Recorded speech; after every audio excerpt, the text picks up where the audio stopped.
Kinobro présente un podcast cinéma des frères Chanteau. Attention, ici on spoil comme des porcs. Bonjour et bienvenue dans Kinobro, le podcast cinéma des frères Chanteau. Je suis Sébastien. Et je suis Nicolas. Et on va parler de cinéma. Aujourd'hui on s'attaque à Avatar, la voix de l'eau. Avatar, The Way of Water. Le dernier blockbuster de Iron Jim. Et pour faire ça, attention, invité de marque, nous avons avec nous Monsieur Thomas Hatcher. Bonjour Thomas. Bonjour, bonsoir, bonjour. C'est bonsoir. Alors la France vient de perdre la Coupe du Monde. On est bien content parce que ça fait pas de bruit. On vient de perdre tous les auditeurs qui aimaient le football. Mais comment personne nous écoute, donc ça va. Ouais. Est-ce qu'il y a des gens qui aiment le foot et le cinéma en même temps?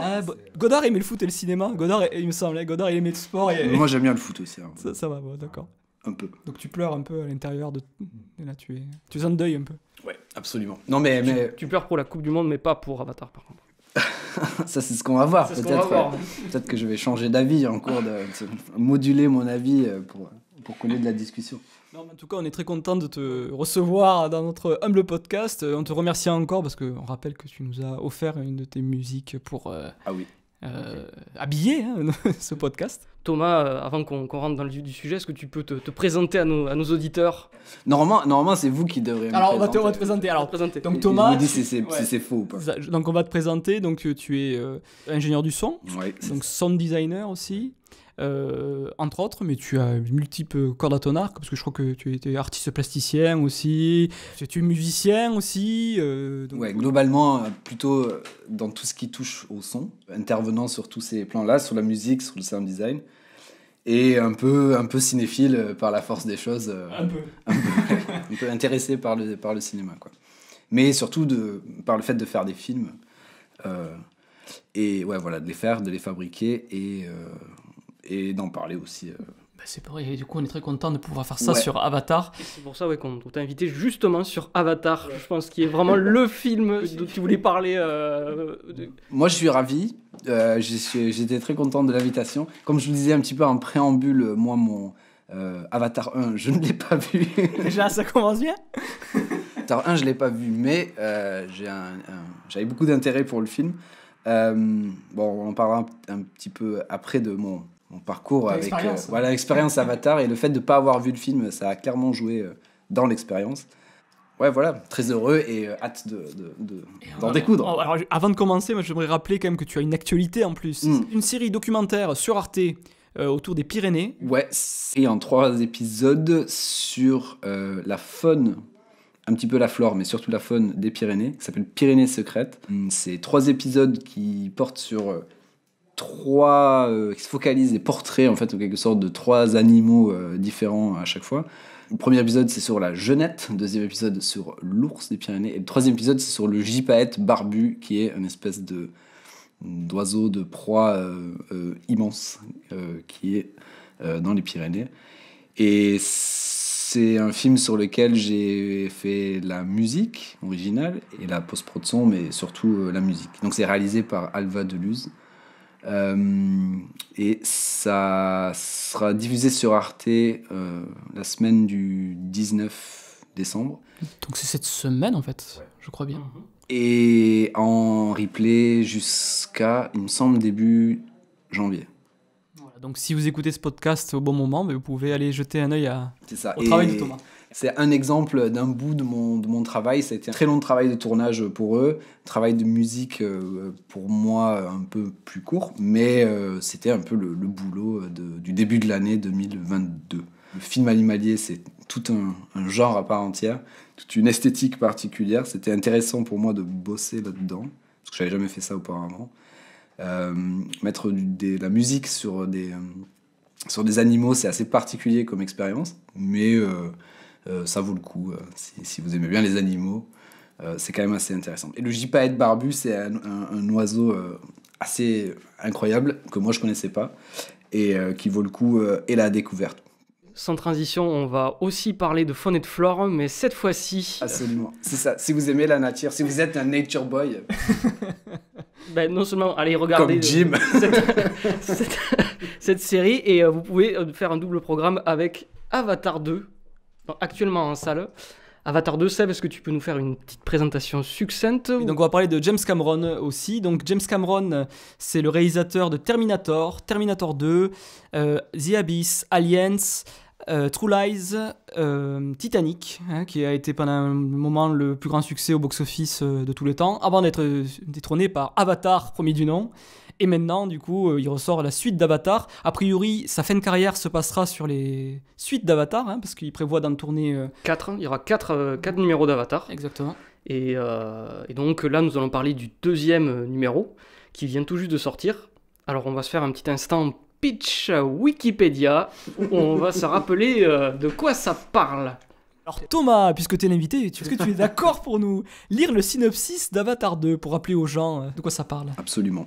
Jake Sully et Neytiri ont formé une famille et font tout pour rester aussi soudés que possible. Ils sont cependant contraints de quitter leur foyer et d'explorer les différentes régions encore mystérieuses de Pandora. Lorsqu'une ancienne menace refait surface, Jake va devoir mener une guerre difficile contre les humains. Magnifique. Avant de rentrer dans le vif du sujet, je propose de revenir un petit peu sur la question du blockbuster pour rappeler quelques points un peu historiques, parce que c'est vrai que donc Avatar se pose dans ce genre-là. Enfin, est-ce qu'on peut appeler d'ailleurs ça un genre? C'est un truc qu'on pourra débattre. Alors, le blockbuster, en fait, à la base, c'est un terme guerrier. C'est l'idée d'une bombe qui détruit un quartier. Du coup, l'origine de ce type de film, elle se trouve dans les années 50-60, où le cinéma était en compétition avec la télévision. Donc, il fallait capter l'attention des spectateurs. Et pour arriver à y parvenir, la notion de spectacle était plus mise en valeur, notamment à travers des péplums, qui étaient un genre aussi en vogue à l'époque avec Quo Vadis ou Cléopâtre, Mankiewicz ou Ben-Hur et compagnie. Et bien sûr les stratégies marketing aussi. Il y avait une mise en avant des publicitaires, des films, un peu partout. La première rupture, c'est avec Le Parrain de Coppola, en fait, qui est le premier film à sortir dans tous les écrans américains d'un seul coup. D'habitude, il y avait un échelonnement en fait, dans les sorties. Et là, en fait, la distribution en salle a changé. On a fait un système où Le Parrain sortait dans tout le pays en même temps. Et ça a glissé encore plus loin avec Jaws, de Spielberg, donc qui a inventé un peu le blockbuster estival, avec aussi la volonté de marketer le film un peu plus pour les publics jeunes, pour arriver à que c'était un public qui allait au cinéma, et du coup d'arriver à les drainer vers les salles. Jusqu'à Star Wars, en fait, qui est un peu la consécration de cette entreprise-là, notamment en plus avec l'exacerbation des produits dérivés et des jouets qu'emportait la série. Il n'y a pas que ça dans Star Wars, parce qu'il y a aussi la dimension d'écriture qu'il faudra qu'on interroge. Mais bon, pour l'instant, je me tiens juste à l'aspect plus sociétal. Donc, en général, le blockbuster, ça sort pendant l'été ou la fin d'année. Là, on se retrouve donc pour les fêtes de Noël, voilà, c'est Avatar 2. Le blockbuster, ce qui est intéressant aussi, c'est qu'il peut être lu aussi comme une certaine histoire de l'Amérique, c'est-à-dire que il a vraiment pris son essor à la fin des années 70, début 80, avec donc ça peut coïncider un peu avec l'ère Reagan et Star Wars. Voilà, ça rompt avec par exemple l'esthétique du Nouvel Hollywood, qui était des films un peu plus de crise, des films avec des héros contrariés. Donc en fait, on peut lire le blockbuster une histoire de l'Amérique, notamment bon, Star Wars, ça a été un terme qui a été même repris par Reagan. Voilà. Après, t'as les films même de l'ère Bush avec les Batman de Nolan qui travaillaient aussi les problématiques américaines, le Patriot Act et compagnie. Voilà, donc la question, on pourra peut-être aussi lire Avatar sur ces points-là. Qu'est-ce que ça raconte de l'Amérique Chaque blockbuster, son climat politique et son époque, quoi. Même, voilà, même Titanic, en fait. Titanic, bon, après, il y a eu des lectures un petit peu sur fin du monde, le capitalisme et tout ça, bref. Bon, je passe rapidement, mais on y revenir après. Et juste pour terminer sur ce point blockbuster, il y a la question du high concept aussi, qui est fondamentale, en fait, dans la conception du blockbuster. C'est-à-dire que souvent, pour les gens du marketing, l'idée de travailler un scénario high concept, c'est-à-dire un scénario, une proposition spéculative, imaginaire forte. Par exemple, Star Wars, c'est le conte de fées dans l'espace. Même, je sais pas, Jurassic Park, et si les dinosaures revenaient à notre époque. Voilà. Et à chaque fois, c'est des propositions qui sont censées appeler le public, donner envie au public d'aller voir les films, quoi. Pour vraiment que vous compreniez la distinction entre high concept et low concept. Un low concept, par exemple, ça serait... suivre le quotidien, par exemple, d'un homme, d'un ouvrier qui essaie de récupérer sa bicyclette. Par exemple, pour citer un certain film. Bon, je trouve que ça peut être un concept, un high concept. Sa bicyclette qui a été volée. volée. Qui a été volée, par exemple. Oui, donc en tout cas, il y a une opposition entre écriture, on va dire, de l'imaginaire qui te sort du quotidien, et il y a un certain type de film plus ancré dans le réel, qui ne sont pas de la même économie, quoi. Du coup, ouais, donc la notion de spectacle, Thomas, voilà, parce que c'est ça aussi. Donc le blockbuster, on l'a dit, donc il y a la notion de spectacle est primordiale un peu dans le blockbuster. Ouais. Du coup, Avatar en plus a été marketé le premier avec la technologie 3D et le film a essayé d'induire un changement de paradigme en fait dans le cinéma, forçant les salles à s'équiper en 3D. Toi, t'avais pas eu le premier, donc mais t'avais déjà vu des films en 3D. Oui. T'as vu quoi en 3D? J'en ai vu quelques-uns. C'est pas un truc que j'ai forcément recherché, je pense. C'est quoi des films qui ont été tournés spécifiquement pour la 3D? Il y avait Hugo Cabret. Ouais, Hugo Scorsese. Je l'ai vu, mais pas au ciné. Il y avait Pina de Wim Wenders, je crois. Pina. Pardon. Germanique, quoi. Ouais. Non, j'ai suivi pareil. En fait, je les ai vus à la maison, ces films-là. Non, j'ai vu en 3D la nouvelle trilogie Star Wars. Ouais. Ouais, il y en a un des 3 que j'ai vu où je m'étais dit que la 3D était vraiment chouette. Où justement on rejoint cet enjeu grand spectacle, là on était pile dedans. D'autres films que j'ai vus, j'avais vu le Alice au Pays des Merveilles de Tim Burton en 3D, où j'avais pas apprécié du tout. J'avais trouvé ça, que ça apportait pas grand chose. Et puis la 3D, enfin on va en parler pour Avatar aussi, mais la 3D avec beaucoup de CGI, ça met vraiment à l'épreuve la qualité de ton CGI, quoi. Tout à fait, ouais. Et il y a un truc en particulier que moi m'a beaucoup frappé sur Avatar et qui m'a rappelé justement l'expérience dans une part malheureuse d'expérience avec Alice au Pays des Merveilles. C'était la difficulté de faire cohabiter des personnages CGI avec des personnages non CGI. Big up mon ami Spider, désolé, qui va se faire pourrir par nous, mais par tout Internet aussi et par l'histoire du cinéma dans son intégralité. C'est très très difficile, quoi, de faire cohabiter des personnages en images réelles avec des personnages en CG. Et en plus dans des décors... En CGI, du coup, c'est une image de synthèse. Ouais, voilà, une image de synthèse. Et dans Tim Burton, dans le Alice au Pays des Merveilles, il y avait déjà eu cet enjeu pour moi qui m'avait un peu sorti du truc. Et je pense qu'en plus, comparé à Avatar 2, il y avait une technologie 3D qui était moins aboutie. Je pense que j'en ai vu d'autres en 3D, mais j'ai du mal un peu à me rappeler. C'est pas des grandes expériences particulièrement marquantes. Il y a des éléments, notamment sur ce film Star Wars, où j'ai pu revisiter certains tropes Star Wars très connus, les destroyers qui arrivent au début du film, des choses comme ça avec de la 3D où ça rajoute quelque chose. Et je pense que c'était aussi le premier film que je voyais avec un Atmos vraiment, donc un Dolby Atmos, un système son vraiment avec beaucoup d'enceintes et qui rajoutait du coup une immersivité. Mais ouais, c'est pas un truc que j'ai beaucoup recherché, quoi, en tant que spectateur. Je sais pas, non, mais il doit y en avoir d'autres quand même. Parce que... des films en 3D, ouais. Toi, t'en as, toi, Nico, des expériences marquantes en 3D, mis à part. Des expériences marquantes en 3D. Des choses qui me reviennent. On avait vu le Mad Max de Mad Max George Fury Miller. Road. Il me semble que c'était quand même assez réussi sur ce point de vue-là. Mais s'il a été tourné en 3D, je sais même plus. Est-ce que c'est après En tout cas, on l'a vu. Il me semble qu'on l'a vu au cinéma. On l'a vu en 3D, mais est-ce qu'il a été tourné en 3D? Bonne question. En fait, ce qui s'est passé, c'est qu'Avatar, il a lancé une mode du coup du film en 3D. Bon, aussi parce que ça revalorisait la place de cinéma où elle devenait beaucoup plus chère et voilà, il y avait aussi des bifetons à se faire. C'était quelque chose qui était pas accessible dans les foyers, en fait, tout simplement. Voilà, c'était pour réinciter. C'est encore la même logique en fait qu'au début. Réinciter les gens à aller au cinéma face à d'autres médias comme par exemple la télévision ou Internet, quoi. Ou les services de streaming. Mais un film que j'ai vu en 3D qui m'est marqué, j'essaie d'y penser. Qu'est-ce qui était sorti? Prometheus a été tourné en 3D. Prometheus. Mais je m'en souviens, on l'avait vu en 3D, ouais. Après, il y a peu de films, je trouve, qui ont vraiment réussi à rendre ça intéressant. Que ce soit autre chose qu'un pur gadget ou... Parce que bon, je pense que par exemple tous les Marvel ont été après exploités en 3D. Oui, il y en a pas mal, ouais. Mais il y en a très peu où tu sens que ça fait partie du projet de mise en scène. Juste, on reparlera d'Avatar, mais c'est quelque chose qui, dès le plan inaugural, fait partie de notre intention. On va essayer d'être de faire rentrer vraiment dans un espace et de te faire sentir l'espèce de tridimensionnalité des plans, quoi. Et il y a le Scorsese aussi jouait pas mal, le Hugo Cabret. Le Scorsese de mémoire, Hugo Cabret qu'on a vu en 3D, il y avait une dimension sculpture en fait. C'était vraiment la partie comme si c'était l'architecture, la sculpture en fait des plans, à l'intérieur des plans. C'était pas la même logique qu'Avatar, qui est un cinéma d'action plus. Et donc d'où la question aussi de la lisibilité, de la fluidité dans la 3D, la question du plan séquence aussi dans la 3D, parce que c'est vrai que tu vas pas monter ton film de la même manière si tu as avec la 3D en fait, avec le 3D relief quoi. Ouais. Mais après bon, c'est vrai que quand on fait le bilan, il y a peu de propositions autres que dans les cinémas de blockbuster. Gravity, oui, c'est vrai. d'Alfonso Cuarón. Gravity était, c'est vrai aussi en 3D.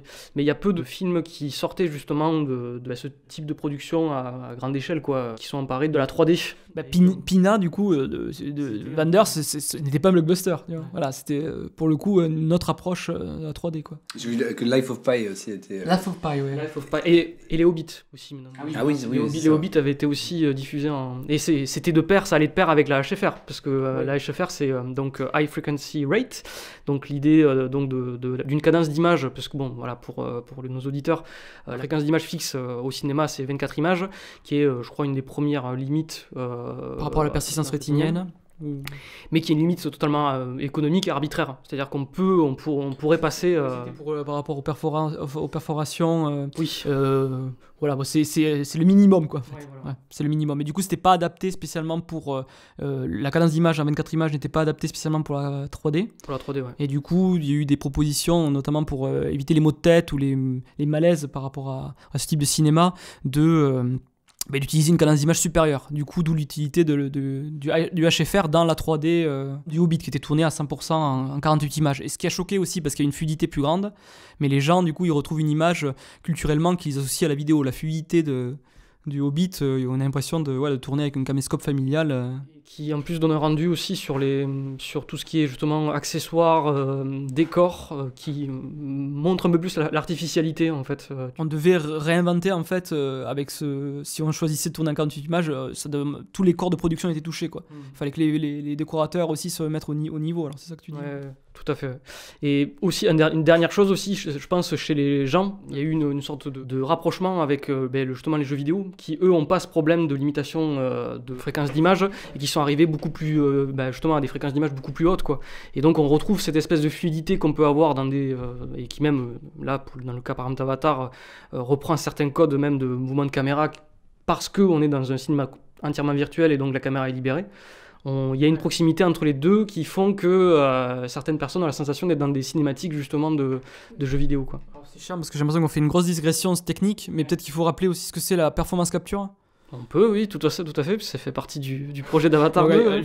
Rapidement, du coup, la performance capture, en fait, c'est un système qui permet de capturer la performance des comédiens sur une scène, en fait. Ils sont habillés, ils sont dans une combinaison avec une caméra même qui filme leur expression directement, une espèce de petite caméra.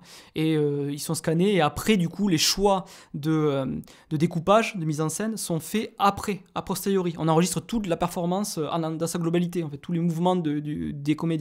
J'ai vu récemment, du coup, parce que j'essaie de me documenter un peu sur Avatar, Sigourney Weaver qui disait, bon, elle défendait un peu, faisait la promo du film, mais il disait, paradoxalement, c'est peut-être l'une des techniques de prise de vue où l'acteur est le plus central, parce qu'au début, on est vraiment que sur les performances des acteurs, les décors, la lumière, tout ça, ça passe au second plan. Parce que tu le fais petit à petit. Ce qu'on doit gérer dans un système de prise de vue classique, on ne le fait plus, on le fait en post-production au fur et à mesure. Quoi.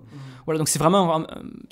déjà dans la fabrication, il y a aussi un gros changement. Quoi. Voilà. C'est une technologie aussi qui a beaucoup été utilisée par Robert Zemeckis, et justement en parlant de films en 3D, qui utilisait en tout cas la 3D, il y avait le vieux Wolf, en termes de... qui était vraiment... Alors voilà, moi j'avais eu la sensation en le revoyant en 3D, de plus voir le même film, quoi, parce qu'il y avait vraiment des choix parfois extrêmement assez directs, quoi, assez bruts. Peut-être un peu trop marqués.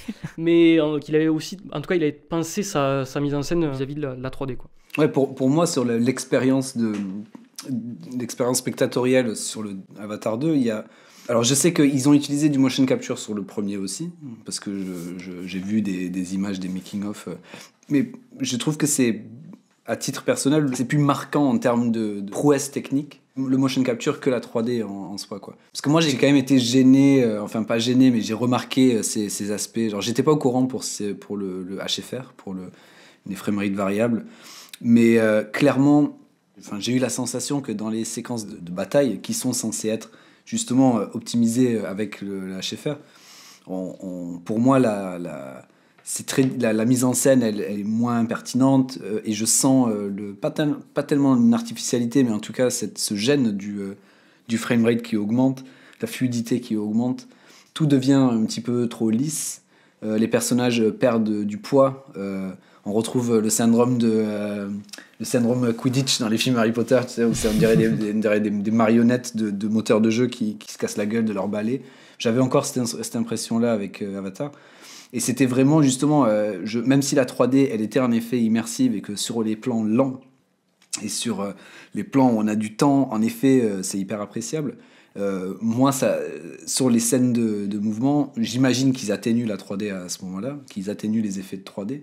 Mais ouais, à ces moments-là, c'est vraiment où je me dis que la technique, je la sens le plus, c'est qu'elle est le moins transparent. Et par contre, c'est là où je me dis, tiens, il y a une prouesse technique qui est presque d'ordre un peu magique, quoi, dans le sens où je sens bien qu'il y a un dispositif technique au niveau du motion capture. Je sens bien que c'est pas possible que ça soit que de l'animation faite à la main, parce que je sens une émotion dans les visages des personnages et tout. C'est vraiment à ce moment-là où je me dis, tiens, il y a la technique qui dépasse mon entendement un petit peu, et que je me laisse plus ou moins, en fonction des personnages, embarquer dans l'émotion. Et du coup, c'est vraiment sur ce truc de performance capture que j'ai senti... je me suis senti devant un exploit technique. Beaucoup plus que la 3D, même si j'imagine que c'est une 3D très sophistiquée et que par rapport au premier film d'il y a 10 ans, quoi. Enfin, d'il y a 10 ans, 20 ans, je sais plus comment. 13 ans. Déjà. Oui, tout à fait. Alors, par rapport à ça, on t'en parlera peut-être, mais il y a par exemple l'idée, en fait, avec la performance capture, de libérer aussi le casting, en fait. C'est-à-dire que le personnage de Sigourney Weaver, du coup, qu'elle joue, donc c'est une adolescente de 14 ans. Du coup, et elle a 73 ans. Truc comme ça. Donc voilà, ça pose des questions sur on est au-delà du maquillage ou de je sais pas moi, de ce qu'on pourrait faire pour un personnage qui va habiter un rôle, quoi. C'est assez fou, je trouve, comme idée, quoi. Alors après, c'est sûr qu'on est dans un cinéma aussi par rapport au studio, film de studio classique hollywoodien, hein. Vraiment, là on est beaucoup sur le cinéma hollywoodien. On est dans un truc où tout va être maîtrisé, tout ce qui est à l'image en fait est voulu, en fait. On n'a pas d'aléatoire, on n'est pas dans un cinéma documentariste. Bien sûr, quand on est dans la fiction, on cherche à faire une proposition et à capturer de la réalité, à enregistrer la performance des acteurs, et on a un truc de contrôle. Et ça, c'est aussi le cinéaste ou les cinéastes qui vont déterminer à quel point on fait rentrer de l'aléatoire ou des choses non voulues, que ce soit à travers les acteurs ou même dans, je sais pas moi, le dispositif que tu choisis. Donc, mais là, c'est vrai qu'on est dans un truc de contrôle total du dispositif. Je pense que Kubrick, s'il serait vivant encore aujourd'hui, je le vois bien aller dans un truc aussi... ça permet un contrôle absolu du plateau de tournage. Donc, à partir de ce moment-là... Le réel est moins le sujet, en fait, finalement. On est sur un cinéma plus idéaliste, quoi, en tout cas. Ouais, après, moi, ça me renvoie plutôt à un sorte de questionnement qui est lié à ce que ce film y raconte en particulier. Tu parles d'un film un cinéma d'idéaliste, parce que au départ ça pourrait être flippant, quoi. Ça pourrait être effrayant de se dire que ça c'est l'avenir d'un certain cinéma, d'avoir une capture du faciès, une capture des mouvements, c'est enregistré dans un ordinateur et ensuite tout ça c'est appliqué à des modèles de simulation qui peuvent être ceux du personnage mais qui peuvent aussi avoir rien à voir, comme avec Sigourney Weaver. Je sais pas, on peut imaginer comme ce qu'ils ont fait dans Star Wars, qu'ils ont fait revivre Carrie Fisher, donc on a un dataset Carrie Fisher. C'est vrai, on peut imaginer, j'imagine que... John Wayne revient dans Avatar 3. Le retour de John Wayne, c'est ça. Le père de Quaritch, c'est John Wayne. Mais en fait, en soi, c'est vrai que l'aspect technologique pourrait être un peu... on pourrait en discuter, et je pense que c'est vraiment un enjeu auquel qu'il faut aborder de façon critique. Après, en l'occurrence, la dimension idéaliste dans ce film-là, il est quand même vachement important. Et c'est vrai que ça c'est quelque chose qui pourrait être presque dystopique, de cet avenir d'un cinéma complètement désincarné, où en gros, on va te présenter des personnes simulées, virtuelles, en pleine émotion, quoi, en fait, quoi, en train d'émoter comme ça de toute la force. Presque ce que tu dis, c'est la peur qu'il n'y ait plus besoin d'acteurs, quoi. Presque. Ouais, en fait. On pourrait voir ça, sauf que en l'occurrence dans ce film-là, moi j'ai pas adoré le film. Je veux dire, c'est un film je pense qui a beaucoup à dire dessus, et notamment des contraintes qui sont induites par son identité de blockbuster. Mais néanmoins, ce message idéaliste, le message de Jim, Nature Boy Jim, quoi, c'est quand même cette idée qu'on est face à quelque chose de non humain sur l'écran, mais qui résonne comme un humain, et qui a une tension dans la figuration de quelque chose d'humain qui n'est pas humain. En fait, pour ce film-là, c'est hyper approprié. Et donc, c'est vrai que d'une certaine manière, c'est comme si c'était la légitimité de cette technique, elle était conditionnée par le discours que développe le film. En l'occurrence, dans ce film, je trouve ça hyper approprié par rapport à ce que le film cherche à raconter, par rapport au monde et au message, quoi, finalement, du film, sur cette espèce de réinvention d'un vivre ensemble futur, dans sa nature, en fait, de film de science-fiction, quoi. Ça paraît hyper approprié. Après, dans l'absolu, c'est vrai que c'est une technologie qui fait qu'on se questionne quand même, quoi. Technique. Ouais, voilà, c'est ça. Mais ce qui est étrange, c'est que dans ce film, il me semble, c'est la façon la plus appropriée d'aborder le message du film, et que ça résonne de façon très très curieuse, et que ça rajoute de la cohérence en fait à un film qui paraît un peu léger en surface, et qui l'est en certains aspects. Et moi je retiens quand même ça, quoi. Le fait que quand je suis sorti de la salle, je me suis quand même dit, tiens, il y a une cohérence entre la technique qui est utilisée et le message qui m'est exprimé. Je suis pas sûr que si tu fais un film qui soit pas dans ce type de message-là, ça soit aussi cohérent et ça soit aussi rassurant. Je sais que j'avais vu un making-of c'est dans le deuxième Hobbit, c'est Benedict Cumberbatch qui fait Smaug, avec un gros motion capture. Voilà. Est-ce que ça c'est la même technologie mais à des fins différentes, est-ce que ça veut dire la même chose? Je sais pas trop. Mais pour appuyer ton propos, c'est vrai que dès le premier, donc, que tu as pas vu, mais en fait l'idée c'était il y a une mise en abîme en fait un peu du processus dans le premier, avec l'idée donc tu vois l'intrigue, de l'avatar. Du coup c'est un acteur qui va s'incarner dans un autre corps numérique, et le spectateur du coup est c'est le point focal pour le spectateur, pendant tout le film, quoi. Donc là, en fait, sur effectivement ces questions-là, peut-être le deuxième est l'étang un peu avec la question, comme tu disais, du lien au vivant, peut-être d'autant plus que le premier, quoi. Il me semble que ça poursuit en tout cas ce chemin-là, quoi. Même si ça peut paraître paradoxal aussi quand même d'avoir un film qui veut célébrer le vivant, du moins protéger le vivant, ou qui a ce discours-là, mais qui va utiliser le numérique. Et alors, dans la promo, j'ai vu quand même que Cameron disait qu'il avait un bilan carbone négatif parce que ils avaient fait en sorte qu'ils tournaient l'énergie solaire ou je sais pas quoi. Enfin, ils avaient essayé de donner une cohérence un peu dans la fabrication. Et c'est vrai que ça pose aussi des questions, même sur la fabrication des films, parce que quand tu vas déplacer aussi une équipe de tournage à un lieu, tu bouges avec ta voiture, tu fais avec tous les transports ou je sais pas quoi. Et là, c'est vrai que le cinéma virtuel, je sais pas si c'est bien ou pas, mais c'est vrai que du coup, tu peux rester dans ton studio. Voilà. Mais je dis, mais c'est vrai que tu loupes aussi ce rapport avec le réel, ce qui peut être un ennemi, mais ce qui aussi peut être génial, quoi. Voilà, on a des surprises quand on tourne des films avec ce qui se passe concrètement qu'on peut pas maîtriser, quoi. Voilà. Tout à fait. Après, voilà, là, il est vraiment dans le genre de la SF, et il a entièrement designé une planète avec sa propre biosphère. Donc, quelque part, ça me paraît, comme on le dit, assez cohérent avec le projet qu'il ait l'utilisation de ces techniques-là, quoi. Je veux juste revenir sur le terme idéaliste que j'ai employé, c'est pas le bon terme, en fait. Je dirais plus un cinéma d'idées, en fait, où c'est des concepts, en fait, c'est des idées, en fait, qui s'incarnent. C'est pas... et du coup, ça va même, on va pouvoir l'interroger même sur les structures scénaristiques. On est moins sur la captation d'un réel complexe et nuancé que peut-être des idées un peu plus abstraites. Enfin voilà, on en reparlera après. C'est une petite note. Oui, que idéalisé. Idéalisé, ouais, c'est ça. Après, ce que tu disais aussi sur le côté effacement de l'humain, c'est drôle parce que c'est aussi mis. Il y a un personnage, je trouve, qui met ce truc-là en abîme, c'est le personnage du colonel Quaritch. Ce personnage meurt dans le premier, et il est ressuscité sous une forme de Na'vi, comme les autres personnages, pour redevenir l'antagoniste du film. Et il y a une séquence en fait où il revient sur les lieux où il est mort, où sa précédente incarnation est morte, et il tient les derniers vestiges de son corps humain en fait. To be or not to be. Ouais, il y a vraiment ce truc, il y a ça, quoi. Et mais il y a le truc, il détruit son crâne donc à la fin de cette scène, quoi. Et donc il y a vraiment un primat plus de, en fait, ce qui est drôle aussi avec ce personnage-là, c'est qu'il va devenir plus humain en étant une créature de synthèse que ne l'était son équivalent humain dans le premier film. Mais c'est un peu le tour de magie qu'ils essayent de faire. En tout cas, oui, c'est ce qu'il voudrait faire. Ouais. Non, mais de toute façon, moi j'ai trouvé que Quaritch, c'est le personnage individuel qui m'a le plus intéressé, quoi. Parce que je pense que c'est un des moins lisses, quoi.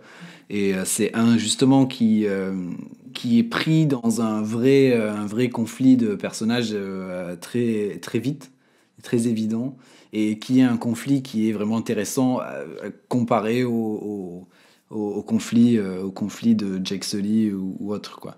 C'est vraiment... Sur son identité, quoi. Il y a un truc au niveau de son identité. Parce que c'est un clone à la fois. Oui, c'est ça. C'est que, en fait, ce que j'aime bien, c'est qu'il a une naissance hyper complexe qui, parce qu'on est dans de la SF, est balayée de la main. Parce qu'on arrive, on lui dit, écoute, t'es mort.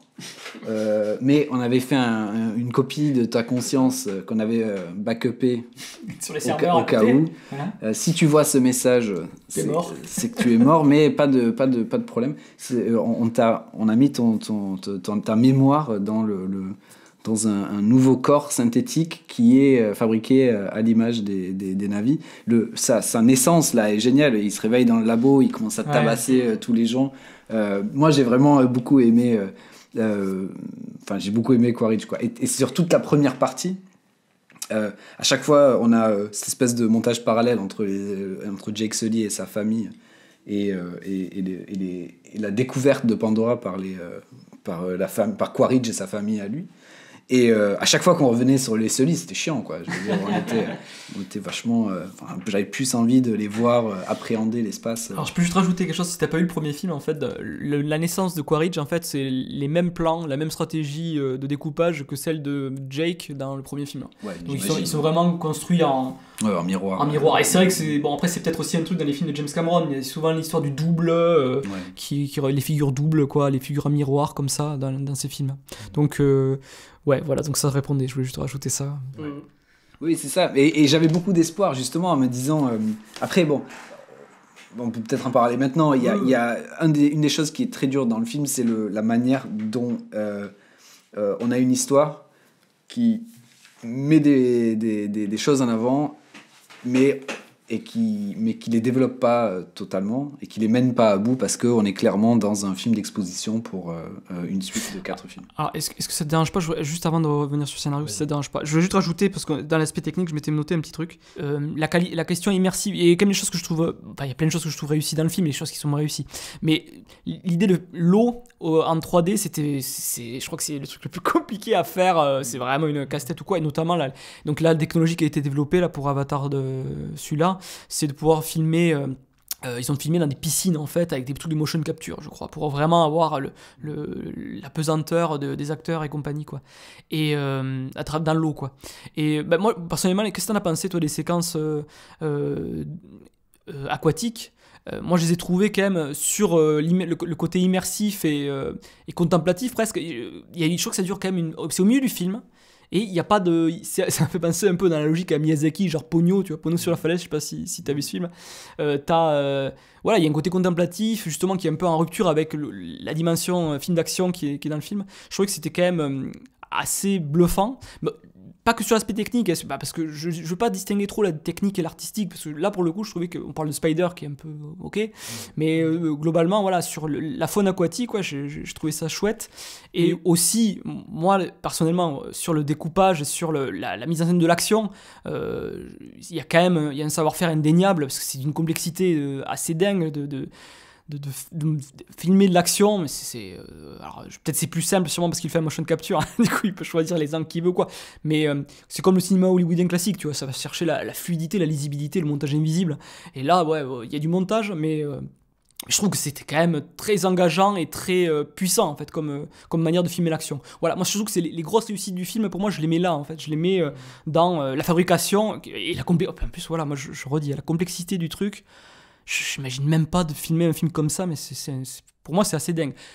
Voilà, et je questionnerai, on questionnera le scénario après et tous les trucs, mais sur ce point-là, moi je voudrais quand même signaler mon avis, je trouve que c'est quand même assez réussi. Moi j'ai l'impression que l'un est un peu le prix à payer, le prix pour l'autre, quoi. Je suis d'accord, hein, les séquences subaquatiques, c'était génial. En fait, c'est parce que ça prend vraiment le parti de faire un film qui parle de ça, quoi, qui parle de cette découverte d'une planète, là, du coup on introduit un nouvel élément, après la forêt et l'air, il découvre l'eau.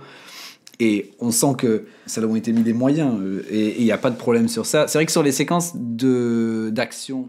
Oui, t'étais moins convaincu. Non, c'est ça tout à l'heure. Ouais, en fait, disons que après, je suis pas un grand... T'aimes pas les films de Steven Seagal, quoi. Non, non, mais en fait, j'aime bien... je sais pas, C'est un peu un truc... Il y a un truc un peu régressif, on est d'accord, sur ce type de séquence, parce que... et voilà, c'est le plaisir de... Ok, l'attaque du train, au début, là, ils sont là, ils attaquent le train, ou je sais pas quoi, c'est les cowboys et les indiens. Et c'est...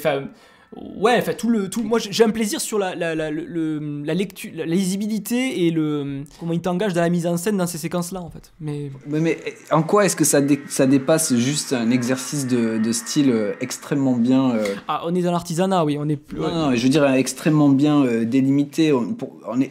J'ai l'impression que quand même sur ces séquences comme ça, on déroule un protocole, quoi, presque qu'un scénario. Il y a pas une nomenclature, mais il y a une liste de plans à montrer pour qu'on comprenne l'action. Je sais qu'il y a le risque qu'on saisisse pas ce qui se passe. Et chapeau à eux pour avoir exemple, avec des personnages tout bleus qui se ressemblent tous, tu vois, et pourtant on arrive à les distinguer et tout ça. T'as déjà vu des films de Michael Bay Oui, c'est vrai. Non, c'est vrai voilà. Sur la question, voilà, parce que je voudrais un peu juste défendre un peu ce type de fabrication, que ce soit les films de McTiernan, voilà, où pareil, il y a une science de l'espace et du temps. Faire un truc d'action, c'est autour de l'espace et du temps. Comment tu recomposes l'espace, enfin, avec ton découpage, tu recrées un nouvel espace à l'intérieur du cerveau du spectateur, quoi. Et parce que, bon, après, là, quand tu fais du film prise de vue réelle, c'est une chose, mais voilà, on va dire que c'est différent, mais ouais, je sais pas, moi je trouve que c'est quand même un savoir-faire moi, qui peut, donc je peux en tirer un plaisir esthétique. Alors après, toi tu penses, parce que c'est un peu une formule, plus ça que tu dis un petit peu sur le truc. En fait, je vois moins l'invention peut-être. Ouais, voilà, je vois moins l'invention dedans, et puis je vois justement, j'ai l'impression que les réponses qui sont trouvées me renvoient plus à des prouesses techniques qu'à des prouesses narratives. Tu parlais de délimiter des espaces, de construire des espaces les uns contre les autres. Oui, c'est vrai, quoi. C'est vrai que ça marche comme ça. Mais j'ai pas été... Après, je suis peut-être pas sensible à saluer ces trouvailles-là. Je pars un peu du principe que c'est de la technique narrative, quoi, en fait, la technique de mise en scène. Du coup, on peut en juger un peu objectivement comme ça, mais ça veut dire que de notre côté, si tu l'exécutes bien, il n'y a pas trop de risque que ça se passe pas bien, quoi. Michael Bay, en effet, quand tu regardes Transformers, tu comprends rien aux scènes de baston. Je suis d'accord avec toi. Moi, j'ai souvent mis le fait, ça, sur le compte que je les ai jamais vus au cinéma. Ouais. Je les regarde chez moi, à la télé, et je ne comprends rien. Tous les robots se ressemblent, enfin, c'est filmé. Je pense notamment, je sais pas dans quel Transformers c'est, où ils sont dans les pyramides, là. Scène de baston extrêmement longue, et tu comprends rien en fait à ce qui se passe. Et donc je vois bien qu'il y a un risque que ça soit mal réalisé, mais en fait c'est la virtuosité technique. Je sais pas, je la classe un peu dans une autre forme de virtuosité. Après c'est vrai que c'était extrêmement bien fait. L'attaque du train, il y avait une certaine jouissivité dedans. J'ai bien aimé le fait que Jimmy nous régale d'un nouveau bateau qui coule, tout ça, c'était super. Oui, voilà, le nouveau bateau. Non, parce que en plus comme le film, bon, on en parlera avec le scénario, mais à plusieurs protagonistes, on va dire. Ouais. Il faut gérer tous les points de vue et les placer les uns par rapport aux autres. Et moi personnellement, voilà, on s'y est frotté à notre niveau.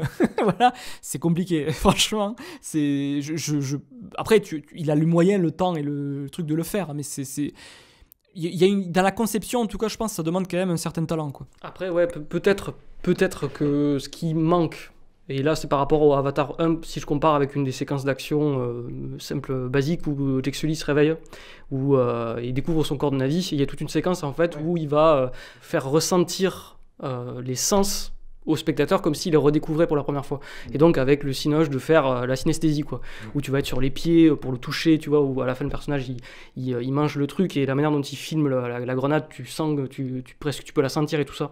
Et peut-être que ce qui manque sur les séquences d'action de celui-là, c'est une idée qui va au-delà peut-être de l'exécution pure et technique, tu vois. Un concept fort, quoi, qui te dise ah ouais, j'ai pas vu ce type de séquence d'action, genre dans les films de kung-fu chinois où les mecs ils se battent avec des serviettes. Il y a l'invention sur l'action. Et juste, je me suis mis la contrainte d'avoir 4 personnages simultanés, et que du coup il faut que je découpe en fonction, et je fais ça, je le fais très bien. C'est pas forcément quelque chose de créatif. tu veux dire. Disons que c'est bandes moins son. cinématographique, quoi, que... Non, mais c'est des points qui se valent, ouais, je pense. Mais je pense que ça, mais encore une fois, on y reviendra plus tard, c'est aussi l'impact de la densité scénaristique qu'il doit gérer et qui vient parasiter justement les effets de ciné qu'il peut développer dans certaines séquences. C'est vrai que si tu t'es fait OD à ton scénario un petit peu.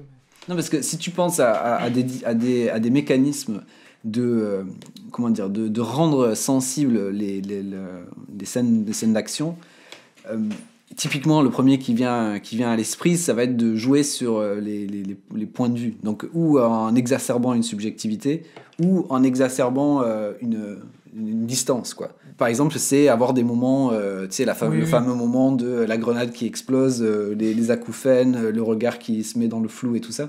Il n'y a pas de moment comme ça, parce qu'en effet, il n'y a pas un protagoniste sur lequel on pourrait se raccrocher. On n'a pas un protagoniste dédié. Si, à la limite, on pourrait en trouver un. Plusieurs, mais voilà, c'est pas une séquence. En tout cas, c'est pas un choix qui est fait. De la même manière que parler du Seigneur des Anneaux ou les films de Hobbit tout à l'heure, il n'y a rien de mieux pour sentir la taille d'une bataille que de la voir de la voir de 3 km derrière, et tu vois qu'elle est immense, quoi, tu vois, et que tu vois que il y a des jeux d'échelle qui sont faits. Et ces choses existent dans le film.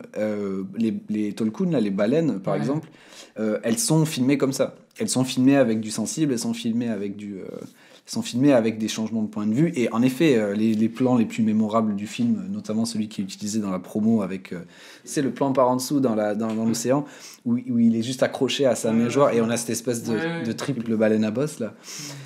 Là, on y est, quoi. Là, il y a un truc sur les échelles et tout. Et c'est vrai qu'il n'y a pas ça dans les scènes d'action. Mais juste pour rajouter ce que tu disais, le film, en fait, il y a un côté reprise de motifs du cinéma de Cameron qui fait qu'on est plus dans la reprise de motifs et dans peut-être la espèce de synthèse, ou on va dire, je sais pas si on peut appeler le terme synthèse, mais disons que voilà, t'as dit Titanic, oui, à la fin on est dans Titanic, on est dans Abyss, on est dans des choses qu'on a déjà vues chez lui, qu'il a déjà faites, et l'invention se fait seulement parce qu'on est dans un nouveau monde en 3D et avec le Pandora, le motion capture et compagnie, quoi. Mais c'est déjà un truc qui était reproché au premier Avatar, en fait.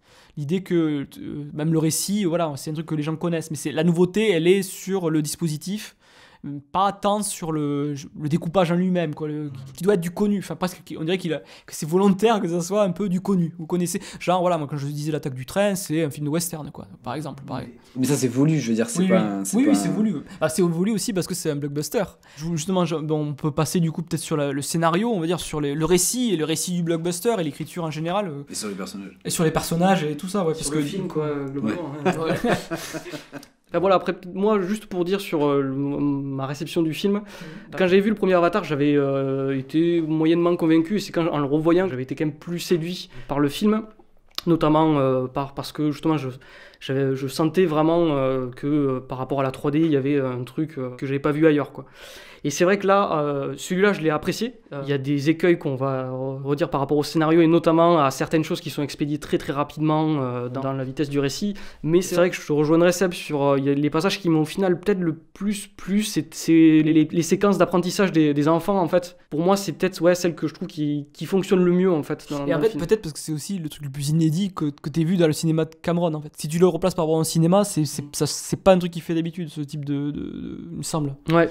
Après, faut peut-être à moins que c'est John Connor qui apprend. Non, c'est plutôt John Connor qui apprend à dire des insultes au Terminator. Parce que justement, sur ces séquences-là, en fait, on sort, je trouve, de la logique purement narrative il y a un grand conflit qui se prépare, qui va être le 3e acte, mais on n'est plus sur la découverte de cette biosphère, du rapport avec les habitants, et donc je pense, ce qu'il voulait faire.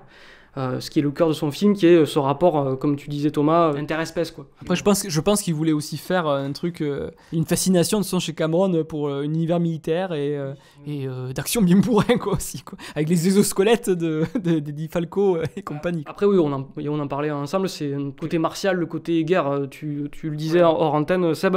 C'est vrai que tous les blockbusters qu'on a cités, Star Wars, Le Seigneur des Anneaux ou ce genre, c'est des civilisations en crise qui sont en guerre. Et donc ça fait partie presque du genre, quoi, que ça va parler de qu'est-ce qui fait que des civilisations partent en guerre et pourquoi elles se battent. Alors, je rebondis sur ce que tu dis pour ouvrir sur la question de l'écriture.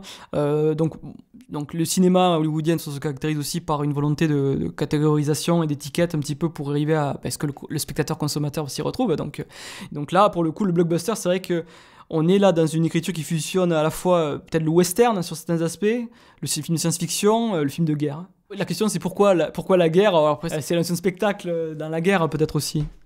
De filmer les explosions, les trucs comme ça, c'est voilà, c'est une vraie question, je sais pas, là je réfléchis en même temps que vous, sur la représentation de la guerre dans les films blockbusters, que ce soit même dans les films super-héros ou quoi, au final, même quand les derniers, tu vois, c'était Infinity Wars, quoi, le Avenger, donc on est dans de la guerre, ou on est dans des... Après c'est aussi les Américains. Même si je pense qu'on peut critiquer le traitement, en effet, je pense qu'ils cherchent quand même à créer du spectaculaire, avec justement la biosphère, et pas uniquement avec des histoires de conflits et de... Mais c'est là peut-être où il est le plus intéressant, peut-être. Enfin intéressant, du moins celui-là où peut-être il a un peu plus le film peut-être fonctionne le mieux, de mon côté, je pense. Ouais, et puis tu parlais de quel genre dans du genre dans lequel on s'inscrit. Moi, il me semble que en fait, on s'inscrit dans un sorte de... Alors, je sais pas je sais pas ce que c'est la façon le mieux pour le décrire, mais c'est un récit d'initiation collectif, quoi. Ouais. Parce que ça soit... c'est ça le fil conducteur du début jusqu'à la fin de ce film-là, encore une fois, en tant que film inaugural d'une tétralogie. C'est là où c'est drôle, c'est que c'est pas vraiment le film inaugural. Enfin, c'est le film inaugural de la tétralogie, tu as raison. Mais c'est pas le film inaugural, je suis d'accord. Et justement, pour le distinguer, le premier, en fait, pourrait être un film autonome. Il aurait pu ne pas avoir de suite, je pense. Quand tu vois le premier, comme le premier Star Wars, tu vois. Ouais. Et en fait, là, c'est vrai que, je pense, il a dit... Cameron, il a dit, ok, je vais faire ma guerre des étoiles. Je pense que c'est un peu le truc c'est un peu son obsession. Et il reprend un peu, tu parlais de rimes ou quoi, ça c'est vraiment une phrase assez connue de George Lucas qui joue avec les rimes dans ses épisodes ou quoi, t'as des motifs qui reviennent, voilà. Il disait oui, c'est de la poésie, enfin, bref, quand il parlait de ses films, je sais pas quoi. Mais oui, pardon, je t'ai coupé juste pour dire ça. Mais donc du coup, la question initiatique... je sais pas comment on appellerait ça. C'est pas vraiment un récit, c'est pas un Bildungsroman, mais concrètement, ce qui se construit dans ce film et qui va utiliser des péripéties qui sont tirées des films de guerre, qui sont tirés sont filmés du western et tout ça, des caractérisations qui sont empruntées à divers genres. Quand même, ce qui se construit du début jusqu'à la fin, c'est cette famille, quoi. Oui. Avec une épreuve absolue pour la famille, avec la mort des enfants de la famille. Enfin, c'est ça, quoi. Oui, tout à fait. Mais ça, c'est justement... Alors, moi, je trouve que c'est assez spécifique, le fait qu'il ait choisi de faire un blockbuster autour d'une famille. Parce que, je sais pas, peut-être que vous allez me dire que je dis de la merde, mais j'ai pas l'impression d'avoir trop vu ça. Les 4 Fantastiques, ça. Non, mais les 4 Fantastiques, non. Non, mais c'est vrai, parce que les films de super-héros, ils sont pas trop... Enfin, aussi, c'est des familles, oui, ok. C'est des familles dans les groupes de super-héros, en fait, tu penses que ça compose? Moi, je pense que si on parle de ce genre, du film de famille élargi, les films de super-héros, en tout cas les Justice League, les Avengers et tout ça. C'est vrai, c'est la famille. C'est la famille dysfonctionnelle, mais... C'est la famille, mais t'as quand même pas le lien de... C'est rarement le lien de filiation, vraiment... Alors là, vous arrivez absolument à mon point numéro 1. Je pense que ce qui est vachement intéressant pour moi dans le film, c'est pas des liens de filiation, mais c'est la réflexion sur la notion de parenté, plus que filiation. C'est-à-dire que c'est là où le film en fait est hyper pertinent. Bon, du coup on parle des qualités, je pense vraiment que le film il a, c'est cette exploration de la notion de parenté qui est différente de la notion de filiation et qui est évidemment différente de la notion de famille. Et je pense que c'est vraiment dans ça qui brille, quoi, en fait, dans cette espèce d'exploration de qu'est-ce que c'est de construire de la parenté entre les espèces, entre des personnes de familles différentes. Et c'est là où le film est hyper contemporain pour moi, parce que il se dit concrètement comment allons-nous nous mobiliser pour faire face à la catastrophe qui nous attend, enfin à ce que tu veux, quoi, tu vois, tu sais. Mais nous avons un défi qui nous attend, Les lendemains ne chanteront pas. Non. La seule réponse, c'est l'interdépendance c'est la cohésion de groupe. C'est-à-dire la parenté, l'interdépendance et qu'on appelle ça la codépendance. Codépendance, ouais. Et Avengers, c'est ça, quoi. Enfin, je veux dire, bien sûr, c'est aussi un récit de... on ramène des personnes... qui font une équipe, et en fait ils ont des différences, mais on transcende nos différences pour arriver mais en même temps c'est vrai, quoi. Et que quelque part ces récits là, je sais pas trop comment ça s'appelle, je sais pas si ça correspond à un genre, c'est du film de sport en fait. c'est une équipe, et en fait il faut que l'équipe fonctionne, et ou les 7 samouraïs c'est un peu pareil. Oui, c'est vrai, c'est ça, c'est tous les opposent, mais tu vois, en fait ils ont un truc en commun. Même si dans le film il n'y a pas tant la réussite de la famille, je sais pas, pour moi il y a, comme tu dis, ça se termine par la mort de l'enfant. Mais ça se termine pas par la mort de l'enfant, ça termine par la famille qui enterre l'enfant. Oui, mais la famille non, ça termine par la famille qui parvient, en étant une famille, à supporter la mort de l'enfant.